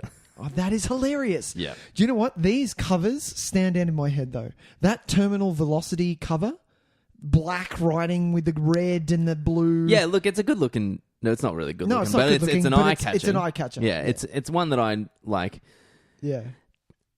Charlie Sheen's had an odd career, don't you think? No, but it's been good. He's had been in a some- lot of movies and then that just I will never plummeted. ever see. No. The Arrival. Do you remember The Arrival? It was like an alien. The Arrival, the sci-fi movie of Yeah. last year. No, not Arrival. The Arrival. Yeah, Right. Charlie Sheen in the Amy Adams role, basically. Oh God. Yeah, I don't remember Arrival. Oh man, Charlie Sheen, what a life! So these two movies, no one gave a fuck about. Drop Zone made 28 mil. Yeah. Terminal Velocity made 16 mil. All up. Fair Drop deal. Zone has a 35% Rotten Tomatoes. Terminal Velocity has a 17%. Jesus. Here's some interesting things though. Oh, go. Drop Zone was directed by John Badham, who's What- actually directed some good movies. What did John Badham do? Uh, Well, you got to start somewhere. Saturday Night Fever. No, Oh! he'd done some good movies before this. Oh. Saturday Night Fever, man. Short Circuit, which has come up twice in this conversation, which is really strange. So it should. And do you know the Johnny Depp Oh, real-time thriller called Nick of Time? I have heard of it. I really enjoy but I it. haven't watched it It's a good movie. because it has my name in it. Fair enough. Sorry. Fair enough. Is that weird? And then, so that's Drop Zone. Sure. So it actually has a good pedigree behind it. Yeah. And Wesley Snipes, man. Poor Wesley Snipes, man. I have beef here. I Okay. thought that he'd done his time. Okay. Yeah. He'd come back. He'd do Expendables 3 And he'd be, what, then welcome just- back with open arms? and just kicked back, man. Nah, it's not the way it works. There is only one blade, Tyson. He can... And he's waiting. Do you know he's actually come out and said, I'm Pretty waiting old. for them to He's call pretty me. old. And unfortunately, he's too old. He is too old now. He's just a touch because too old. being a vampire in the character, Exactly. he's not allowed to look much You older than can't he used look to be. too old. for The it to problem be with Blade. look, Wesley, he's done some shit movies. Like this is his problem. He's since he was released from Man. prison, he's kind of had to do some straight to video. And well, before he went to prison, he was on the downward spiral. as well. He was doing the Steven Seagal. He was doing the Seagal route, but I feel like he was always a little bit more reliable than Seagal. Yeah. Like Wesley Snipes is an incredibly charismatic screen Yeah, presence. man. He's totally awesome. I really enjoy watching him. White Man Can't Jump. Oh, fuck, I love that movie. Demolition Man. Yeah, 100%. Dude. Next. Yeah, look, one day he'll come back around. He'll come back. His time will Wesley come. Snipes, His time will come. we love you, man. Just Oh, do it. do you know what I love? You know what? Go to a TV series, dude. Go to a TV series. You could do some TV. Do some TV and come back. He needs you to know. do they should do a sequel to New To- Jack City Ooh. with him. He's done his time He's done and his now time he's and back on the streets. I think that's too close to home, Tys. No. No, I think. You- But then he'll do it like fucking. I don't care. Like he'll do a good job. He'll be great. I'm So he's write. in. I'm gonna write that movie. That's gonna make me a millionaire.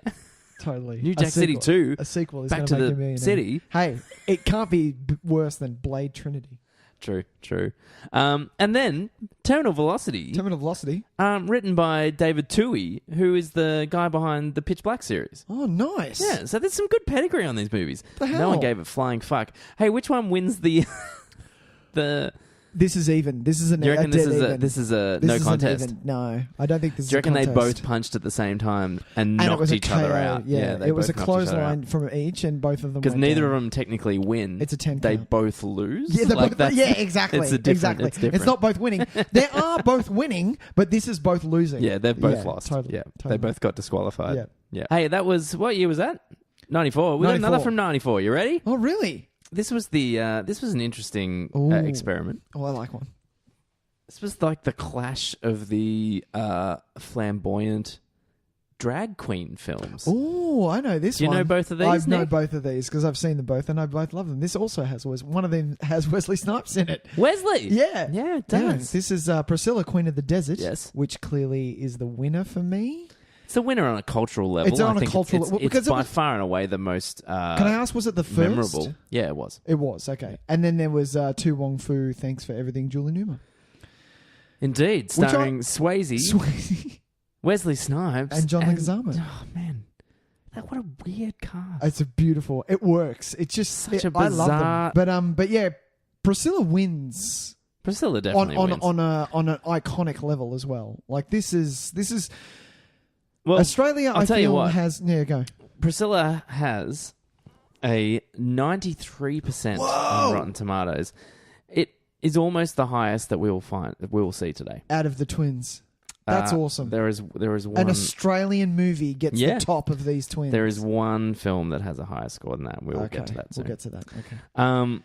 That's awesome. Yeah. So unfortunately, to Wong Fu, Julie Newmar is not quite as impressive, with a 41%. Okay. I would understand that. Yeah. It did have a few. Julie Newmar had a few Golden Globe noms. Oh, wow. Yeah, so it was nominated for Best Actor for Swayze. Okay. In a comedy, of course. Yeah. Best Supporting Actor for Leguizamo. Okay. And Best Comedy Musical. Wow. Yeah. So Did Priscilla get anything? Priscilla, apart from a musical, won a few Oscars. Well, won a Oscar, actually. One Oscar for costumes. Oh, nice. Also had a few Golden Globe noms. Okay, good. Neither of them won any of them, but that's okay. Priscilla's winning in that sense because it's got the Oscar nom. But to be honest, no one knows now. People own Priscilla. Like if someone gave Priscilla, I don't own it, but if someone gave Priscilla to me as a present, I'd be like, "Fuck yeah, thank you." Yeah. You know, if someone gave me Tu Wong Fu, I'd be like, "Okay, cheers." Thanks. Yeah. I guess. Where did you even find a copy of this? Is this your old copy? Is this your copy? Are you re-gifting this? Did you get this from I'm fairly certain you can't Video buy it Easy? new. Is this an ex-rental? Did you buy this from Blockbuster? Yeah. It's because it's... totally I'm awesome. 99% certain you couldn't walk into a JB Hi-Fi and go, "Hey man, do you have Tu Wong Fu?" Fu? And they'll be Thanks like, for "Yeah, everything, fuck Julie yeah, we Newmar." do. We got 14 copies sitting right here, motherfucker." Oh my god. If we do a live version and we're going to take the camera and go into a JB Hi-Fi, and if we pull off the shelf Tu Wong Fu, Thanks for Everything, Julie Newmar. Also, Priscilla got actually nominated for a bunch of BAFTAs as well. Oh, well, there you go. Yeah, so it's definitely the winner. It has a musical based on it. It's like a cultural kind of... It's got huge cultural significance, despite not having anywhere near as esteemed a cast, I think, which I think is really quite interesting, you know?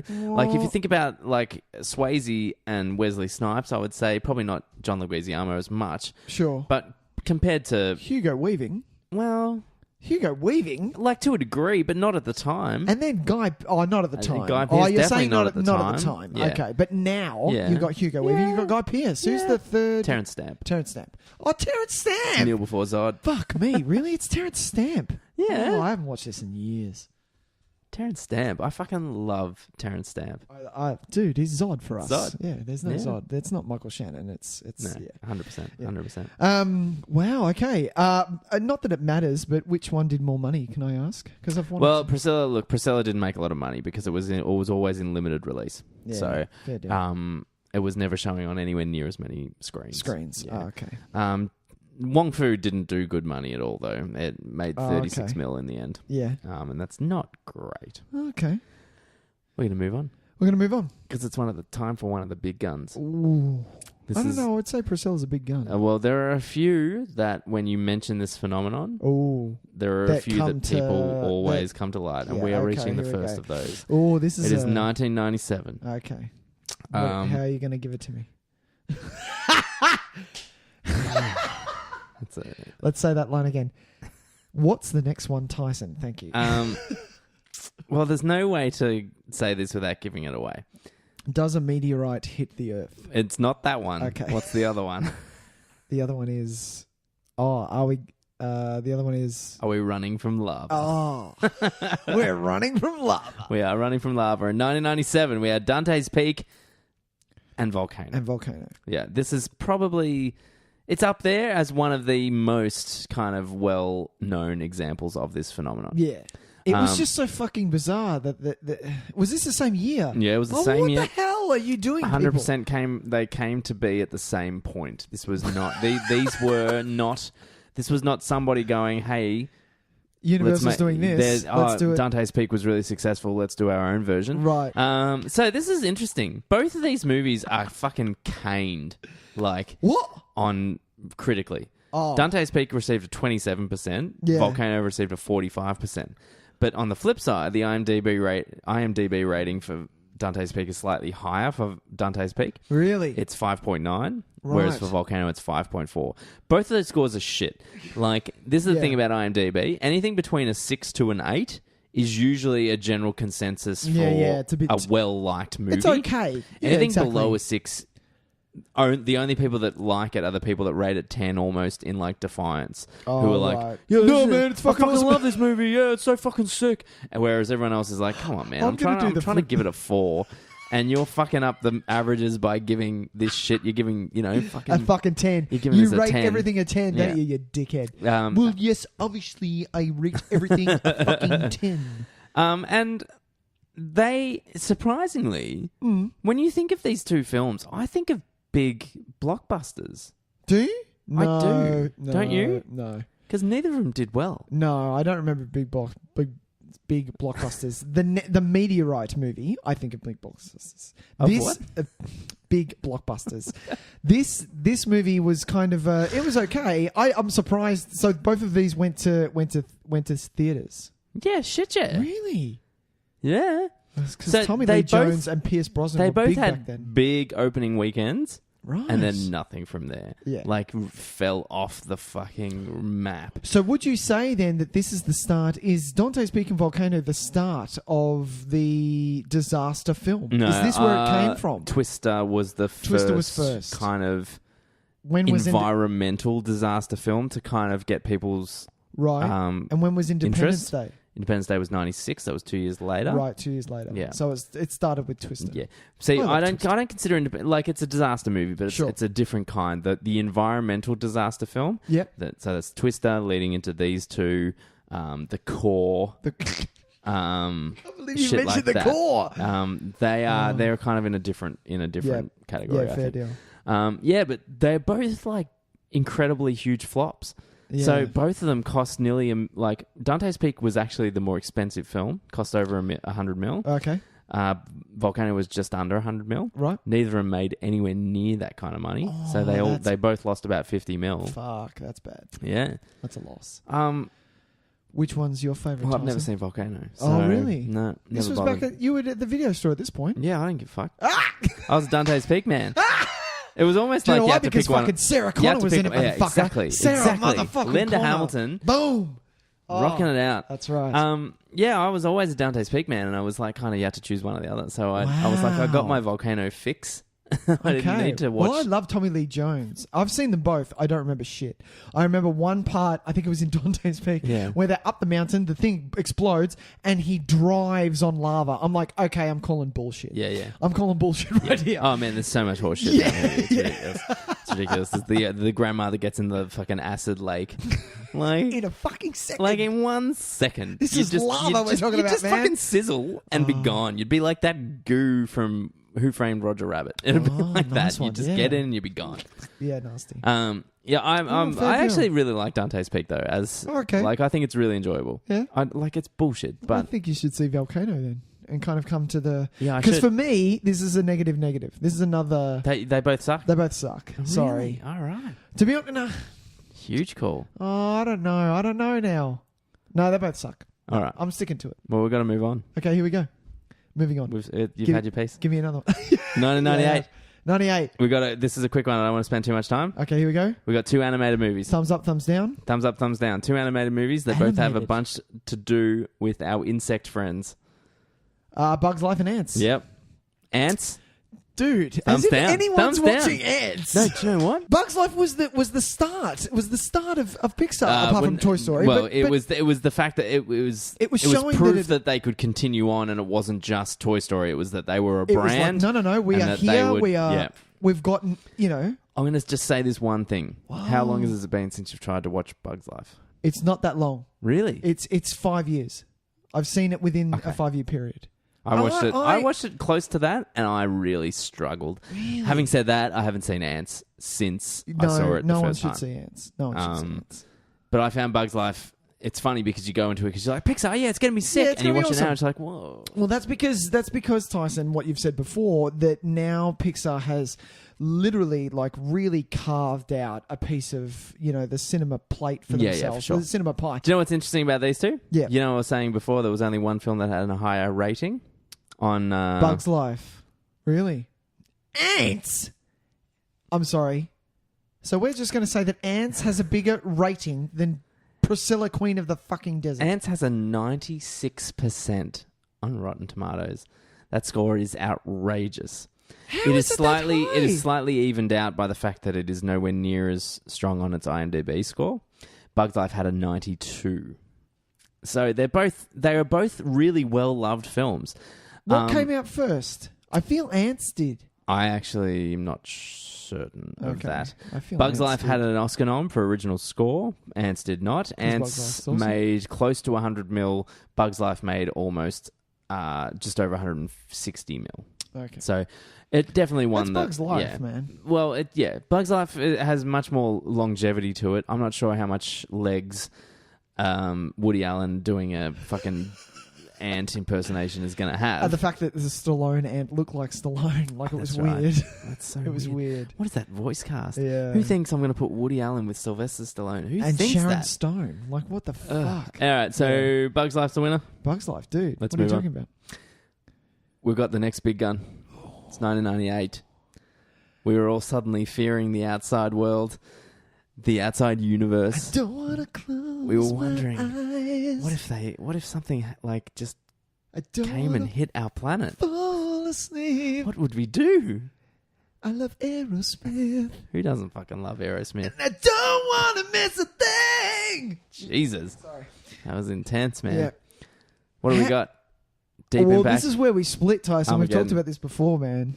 Okay, so here's the thing. Go on. I said this before, though. It's not which movie I like better. I like Deep Impact better. That's just me. Okay. Armageddon is trashy fun. Yeah. Deep Impact is also trashy fun, but Bro- for some reason it appeals to me on a higher level. I feel that no, I understand. I feel that they were both of this because they were both of the same storyline.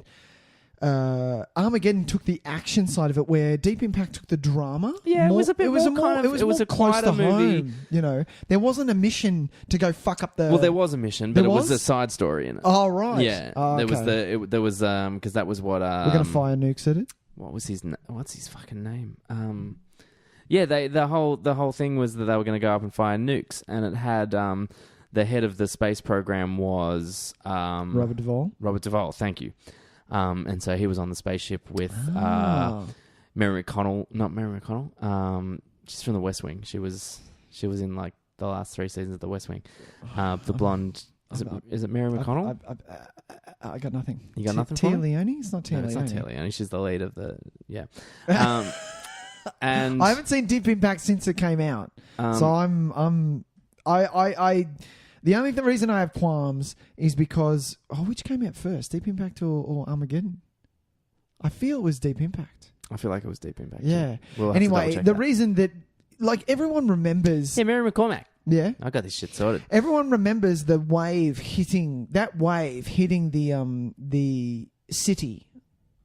We're talking now cinema has honed in on we can do CGI and we can do it well. Well, time will tell with that. But going to see this movie, you were like, oh man, this is going to be intense. What the fuck is going to happen? And then Elijah Wood and fucking some chick, what was her name? She had a weird Lily name. Lily Sobieski.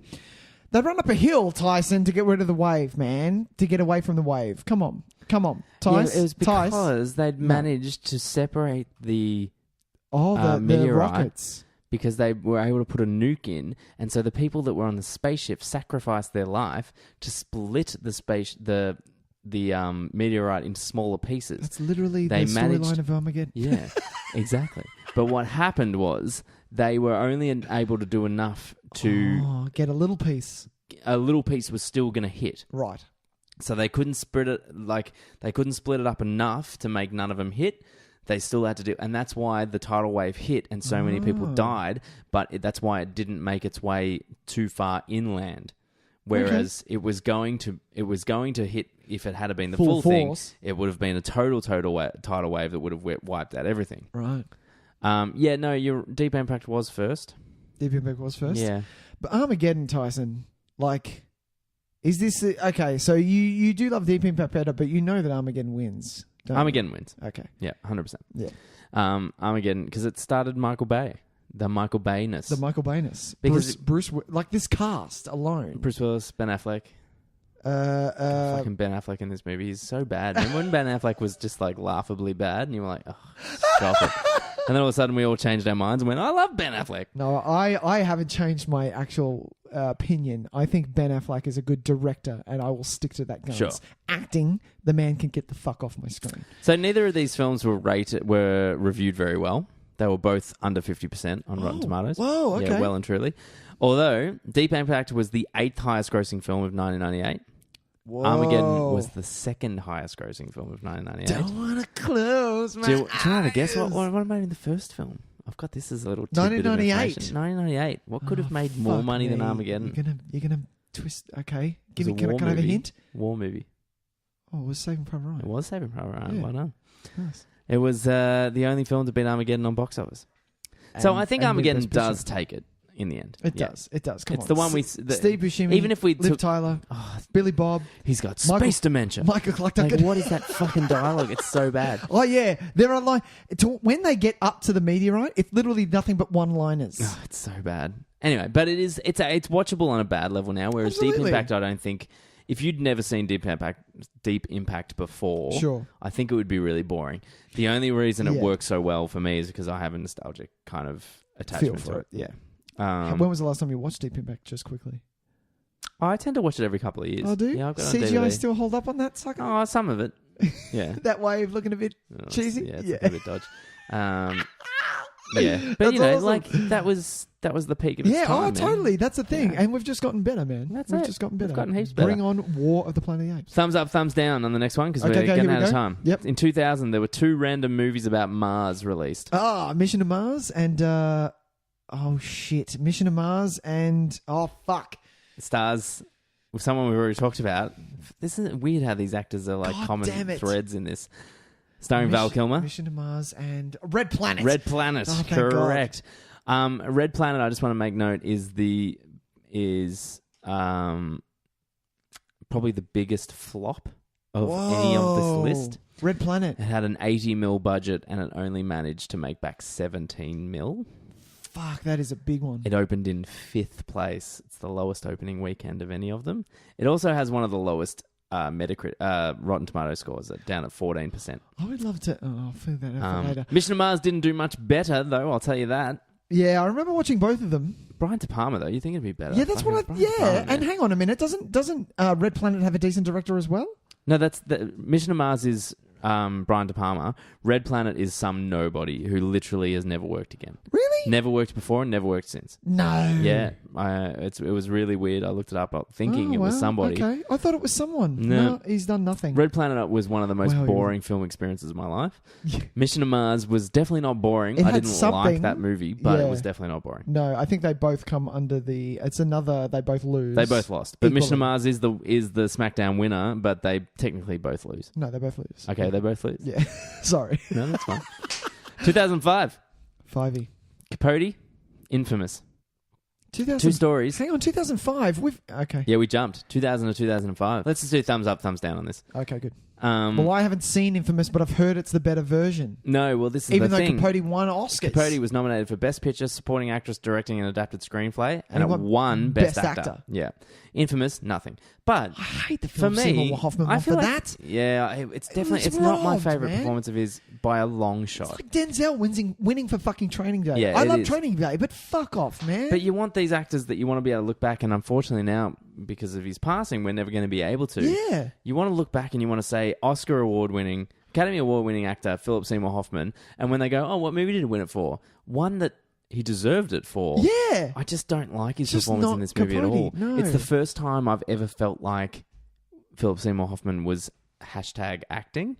Oh, Do you know what I okay. mean? Where it was okay. like he was just he was putting on a Yeah, thing. It yeah. was all voice and it was all It was almost a caricature of the character. yeah, exactly. Yeah. Whereas you watch any other film that he's in, it's Yeah. never that way. No. And I just anyway, I just didn't like that movie. Yeah, But I'm gonna and go the Infamous. Infamous cast is actually great. You've got Sigourney Weaver, Gwyneth Paltrow, Sandra Sandra Bullock, Bullock. Jeff Daniels, Daniel Craig. Like, what a great cast! Dude. It's amazing that film didn't have as more credibility Now I than it remember got. hearing that they actually knew about Capote and waited. Is that what happened? I believe that the films were being made at the same time, but then Yeah. they delayed the release by almost a year in Yeah. order to kind of get a little bit of separation from it. Yeah, But they were made around the same They time. should have just brought them out at the same time. They to should have be brought them out at honest. the same time because I feel like it actually might have done better. More better. Yeah. I will still see that. I would like to see that movie. I would like to see that Yeah. too. But I honestly, Capote was one of those films that I went into because I was told I was meant to like it. Yeah. And Same. was almost like holding my hands up in the air like, Like, what are we talking about here? 45 minutes in, you're like, is this going to start anytime soon? Like, what what the fuck is going on? What are we doing here? Yeah. Like, is this honestly? I understand. Is anyone else feeling what I'm feeling? Because Yeah. I was bemused that this movie was so well liked. Yeah. And like seeing Bennett Miller now, like coming off to Moneyball and Foxcatcher. Yeah, man.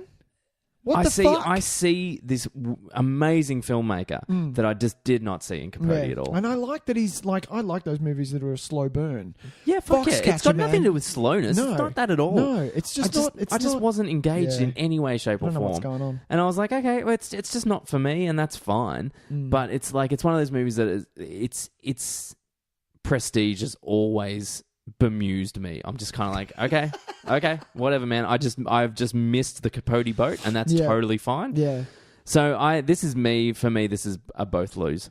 It's a both lose. Yeah, well, because- I'm gonna give a light of hope for Infamous. 'Cause For Infamous. I think I've heard so many people say that this is amazing. All right. Yeah. Well, there you go. But yeah, that's it. Moving on. 2006, one we've already briefly talked about Right. because we did a show on one of them. Oh, shit. Come on. Shit. Magicians. Oh, the Prestige and Illusionist. Clear winner here. Clear winner. Prestige is the winner. Dude, no doubt. The Illusionist wasn't magic, it was illusions. Rotten Tomato scores very similar. Oh, Box what? office, actually not that different either. No one's going to see this. They both got Oscar noms for cinematography, Okay. but Prestige also got an Oscar nom for art direction. Thank you. What we have Go here Garland. is the highest rated IMDb score for any of the films that we mentioned Okay, today. well, fair deal. I'll pay that. Prestige has an 8.5, which actually puts it at what number? That's very Puts it at sexy. number 48 in the top 250 films of all time on IMDb. 48! Pretty high. There are only 47 films better than the Prestige, according to users of the IMDb. Oh, I like it, but I think that's a little high. might be a little high. I think that's a little high for the Prestige. No, that's fair. Neither of them were box office sensations at all. because it's hard to market a fucking magic movie. But Prestige wins that. Yeah. No one gives a fuck Oh, about The Illusionist. Please. Like, you watch No. it once and you go, And I'm yeah, a- that was pleasant. And I'm a you'll never massive, watch it again. massive Ed Norton fan. Yeah, but there was just But nothing. There was nothing in it to bring you There back. was nothing, no. No. I just want to talk about another cartoon briefly. Oh, yeah, go. In 2010, there was strangely two cartoon films for 2010. kids about supervillains who happened to turn good. What? Do you remember these? No. One of them had the voice of Steve Carell, Hang on, what?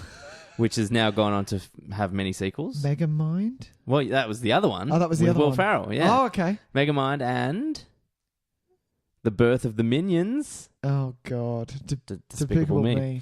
So this is where I tune out. So around 2005, if it was around 2005 when Pixar started doing really good and Disney kind of dropped off the scale. Sure. And DreamWorks were kind of going, hey, we got things. We can make movies too. We got some things. Yeah. We got some great things.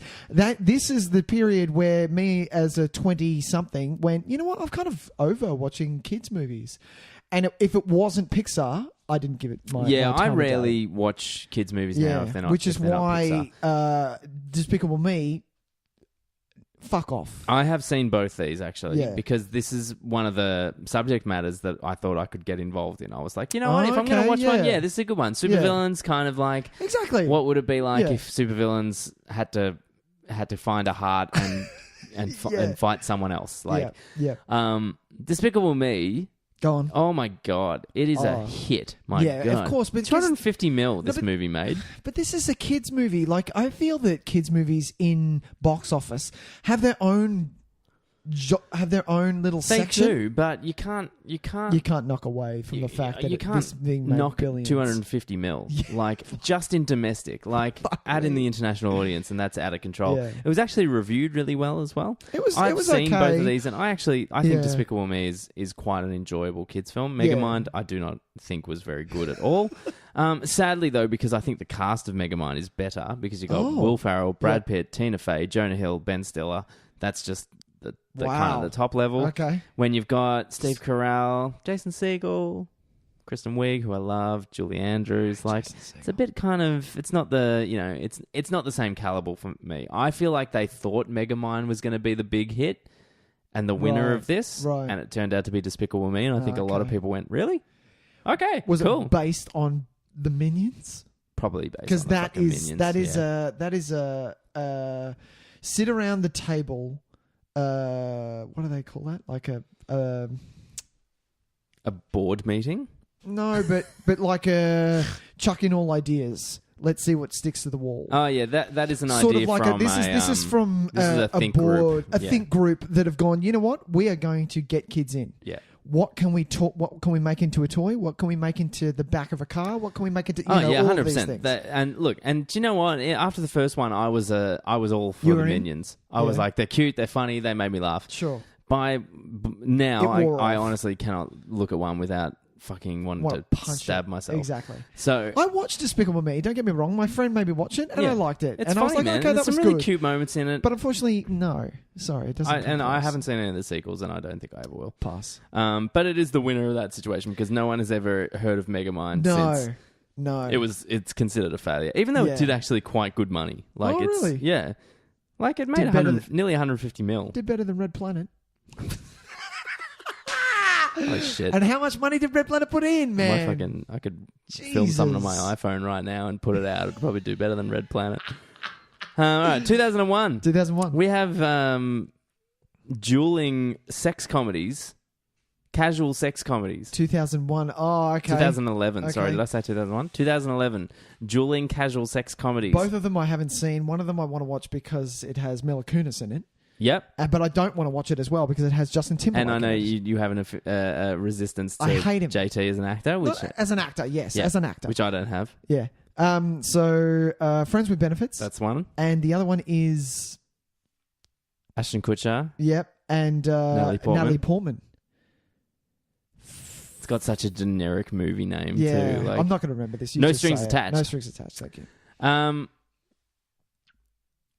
This is the same. This is another just lose-lose. Oh no, I don't agree. No? Well, actually, I haven't seen them, so I can't have an Friends opinion. with Benefits, You know what? so I can't put in a full vote for this. Sure. I actually quite liked No Strings Attached. Oh, okay.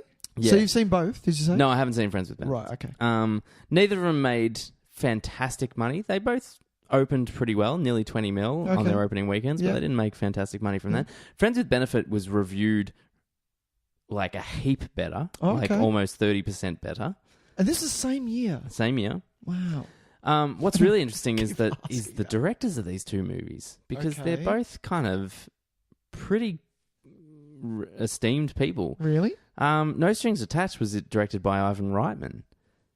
Whoa. Yeah. Of motherfucking Ghostbusters. Yeah, man.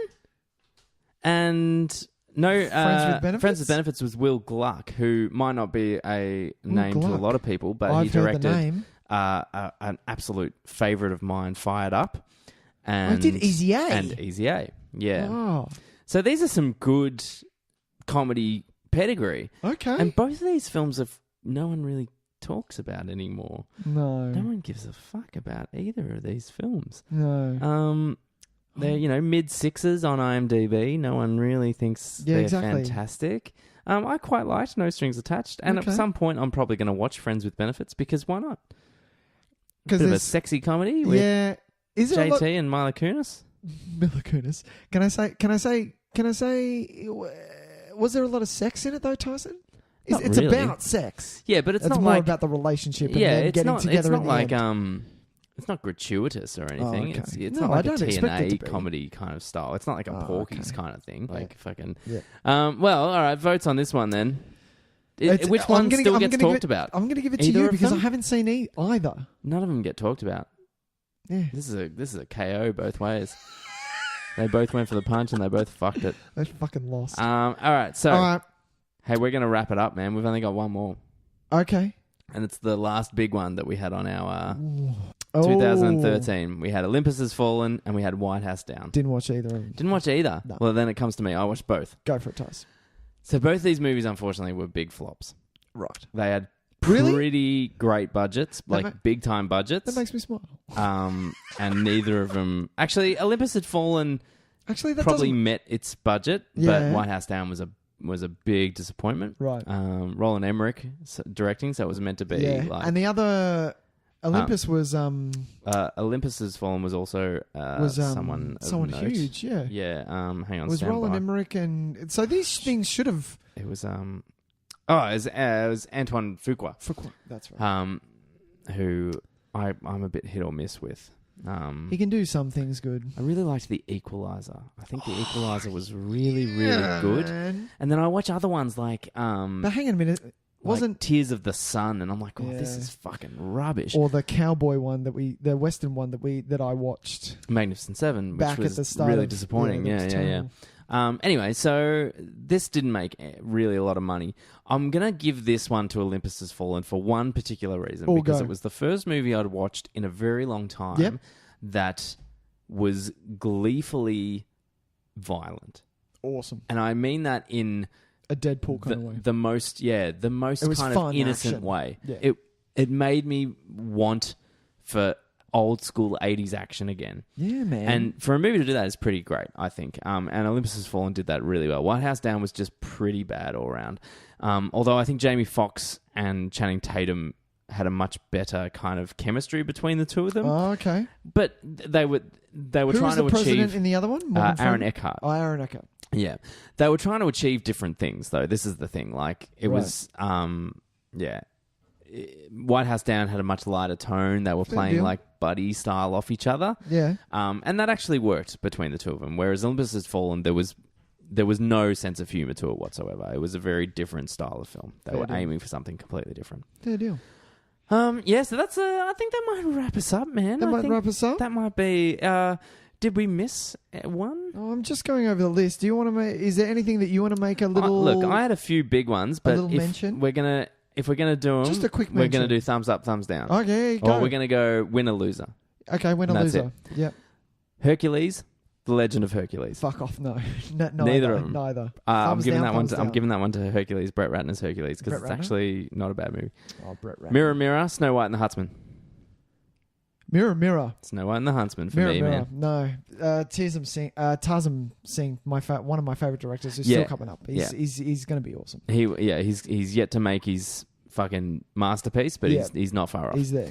Observe and Report, Paul Blart Mall Cop. Haven't watched either. Don't want to. Okay, fair enough. Yeah. I'm going to go Observe and Report because it was kind of like it was a very subversive little black comedy that came out of nowhere, and I found it quite interesting. It just so happened that they both happened to be about mall cops. Which is hilarious. Which is ridiculous. Chasing Liberty, First Daughter. Oh, God. I'm going to go First Daughter because You haven't seen that, surely. Have you? You've seen First Daughter? That's so bizarre. Only because we're at the video store. Remember, I didn't pay money for this, True. And this is an insider for Nick Tys and Videotape. I'm a big Dawson's Creek fan. Sure. You like Alias, I like Dawson's Creek. Yeah, I got you, man. And so, obviously, I'm a massive Katie Holmes fan. Okay. Well, I'm going to So, go Chasing Liberty because I'm a massive Mandy Moore fan. Oh, really? I own Chasing Liberty. I've seen it more times than I care to mention.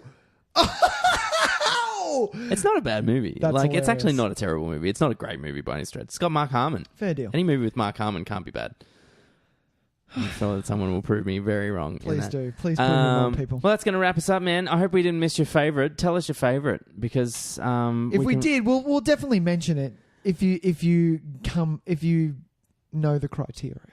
Okay. Yes, get the criteria. Get right, the criteria motherfuckers. right, and we'll mention. We probably even got. I reckon I might have gotten it wrong. But I feel like this is, we've covered some. But God, well, that was a comprehensive list, man. Yeah, We had to breeze over a few there. Was there a couple there? Is there? Oh no, I feel like we've mentioned them. But if there was maybe one that you wanted us to talk about a little bit Yeah. more, do let us know, and we might dedicate a bit more time to some stuff. I know from the ones that we mentioned, I own Tombstone because I want to know the ones that I own. So it was Jesus. Tombstone. I own Tombstone. I Yep. own Armageddon. 80s. What 80s? I own I own Armageddon. Turner and Hooch.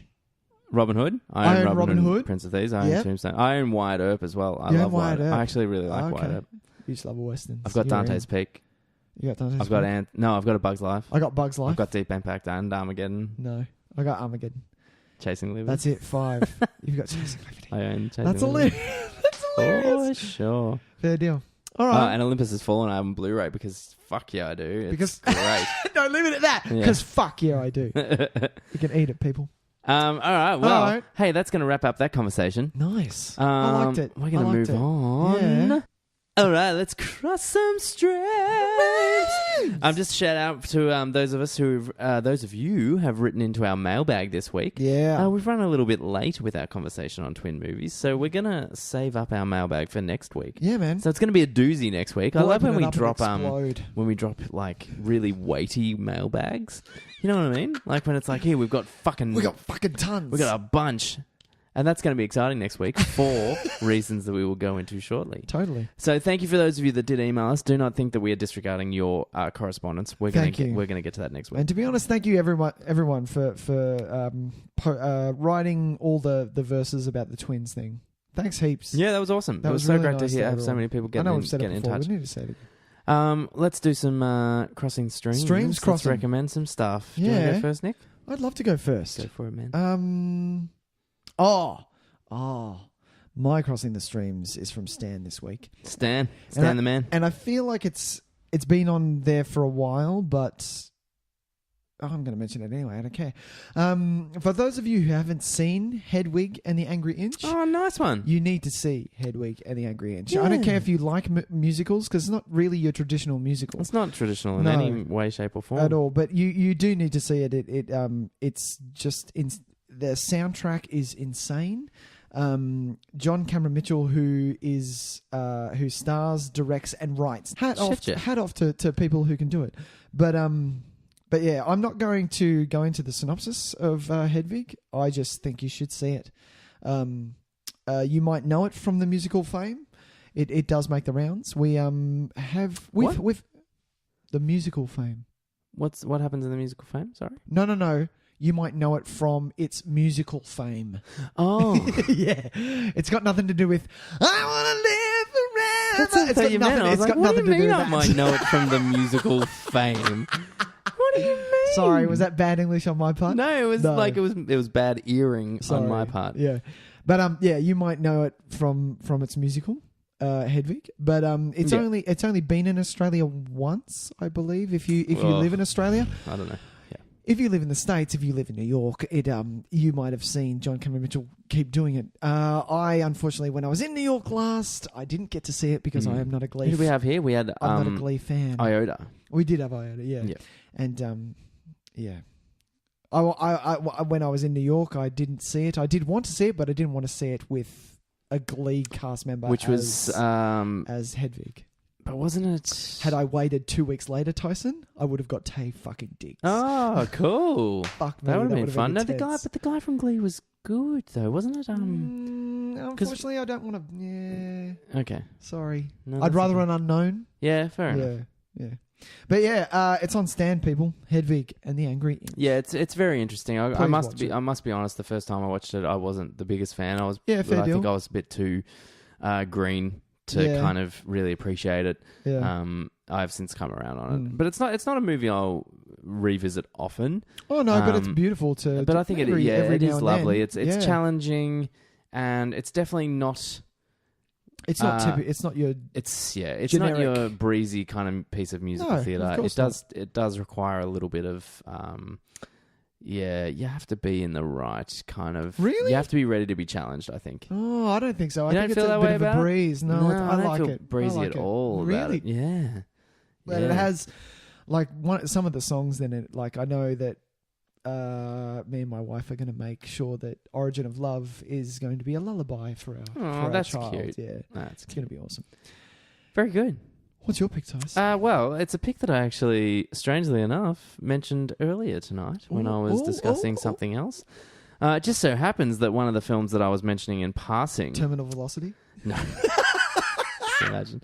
No, one of the films that I mentioned in passing when I was talking about my disappointing movie watching of Stakeland 2. One of the films directed by Jim Mickle is just popped up on Netflix. Nice. And that is Cold in July. Oh, okay. So this was made in 2014. Stars Michael C. Hall, Sam Shepard, and Don Johnson in a really cool kind of supporting role. Yeah, fucking man. Miami Vice's Miami own fucking Vice. Don Johnson. Boom. I really dug this movie. It's like a backwater noir kind of thing.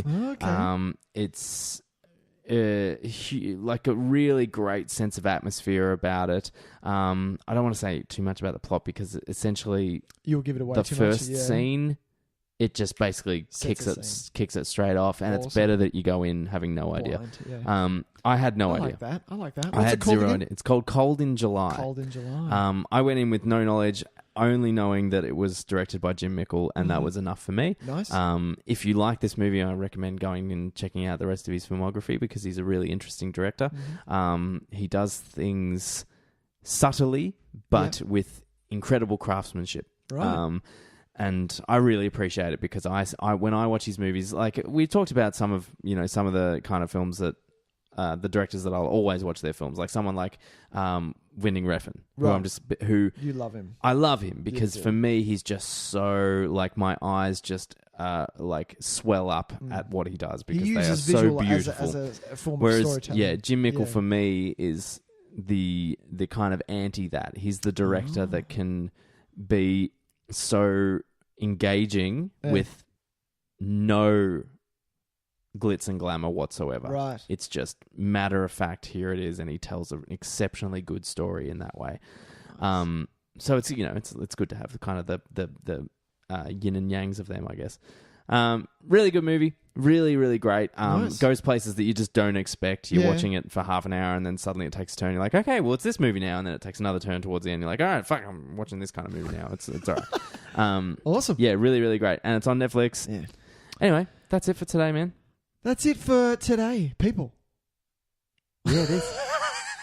We're going to wrap skis. Yeah. So get us on Facebook. Get us Send on the us some- social media. Just fucking come and talk to us, man. Yeah, man. It'll be and really pass fun. it on to your friends. It was so Share us fun. around. And we get, it's really fun. We're building up this little kind of community of film lovers.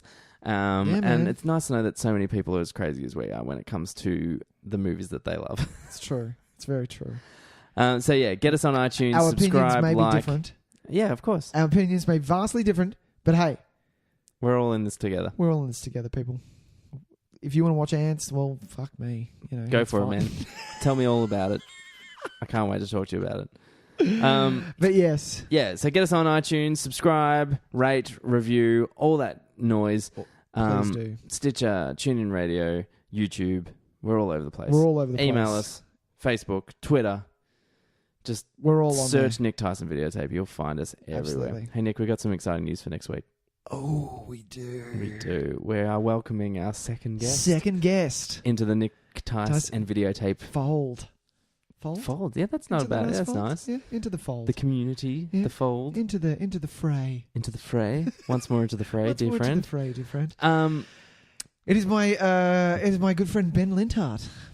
We're gonna be discussing a film that he picked.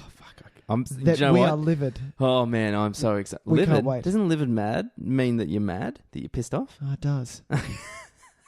I'm the opposite of livid. I'm the opposite of livid. I'm so excited. I'm fucking psyched. Because, like, full disclosure, Ben gave us a choice of a few movies that He he would be willing to talk about. Did, yeah. And one of which was Stood out. a clear favourite because it is one of I think my... he picked all three were quite good. Actually, all three were great, but we're going to go we with decided this with one. with one that we knew would be a good talking That's point. true. We're going to go with the Schwarzenegger version of the original Conan the Barbarian. 1982's Conan the Barbarian. 82, I think it was man. 82 because it's my birth year. I have a feeling that I remember that. Really? Yeah. Oh. We're going to talk this up a storm. We welcome Ben. And it's just gonna be having awesome. said that, welcome an exciting little point. We reached episode 17. Arnold Schwarzenegger will be our first actor to have featured in 2 films that we discuss. And I think And so he should. I think that's only fair. And fucking so he should. It's fucking Schwarzenegger, Have you seen man. our font? Fuck off. We are 80s to the max. We know what we like, We man. know what we like, and we know what we're here to fucking talk about. So yeah, Conan the Barbarian. That's going to be a chat and a half. It's going to be awesome. That movie's wild. And it's a meaty. It's a bit real lengthy. meaty. Yeah, it's a bit lengthy. surprisingly meaty. Yeah. It's got a lot going on. Yeah. I can't wait to talk about it. If you want to laugh before we listen to it, before we talk about it, go and watch it with the commentary from Arnold Schwarzenegger on. It's something else. It's really awesome. is. Or It's just so YouTube good. the highlights of it. I think they're up there too. That's It's fine. really great. That's fine. All of our swear words next week will be replaced with the word crumb. Crumb. Crumb. Ow. Yeah. I think this is Mary might have perfected his noise. Yeah. Yeah, it's going to be awesome. All right. Well, so we're going to see you all there. Get on it. Watch it. Tune in next week. We'll It's going see to be you a next week, people. blast. It's going to be rad. Yeah. Okay. Bye. Thanks, people. Bye. Bye. Bye. Bye. Bye.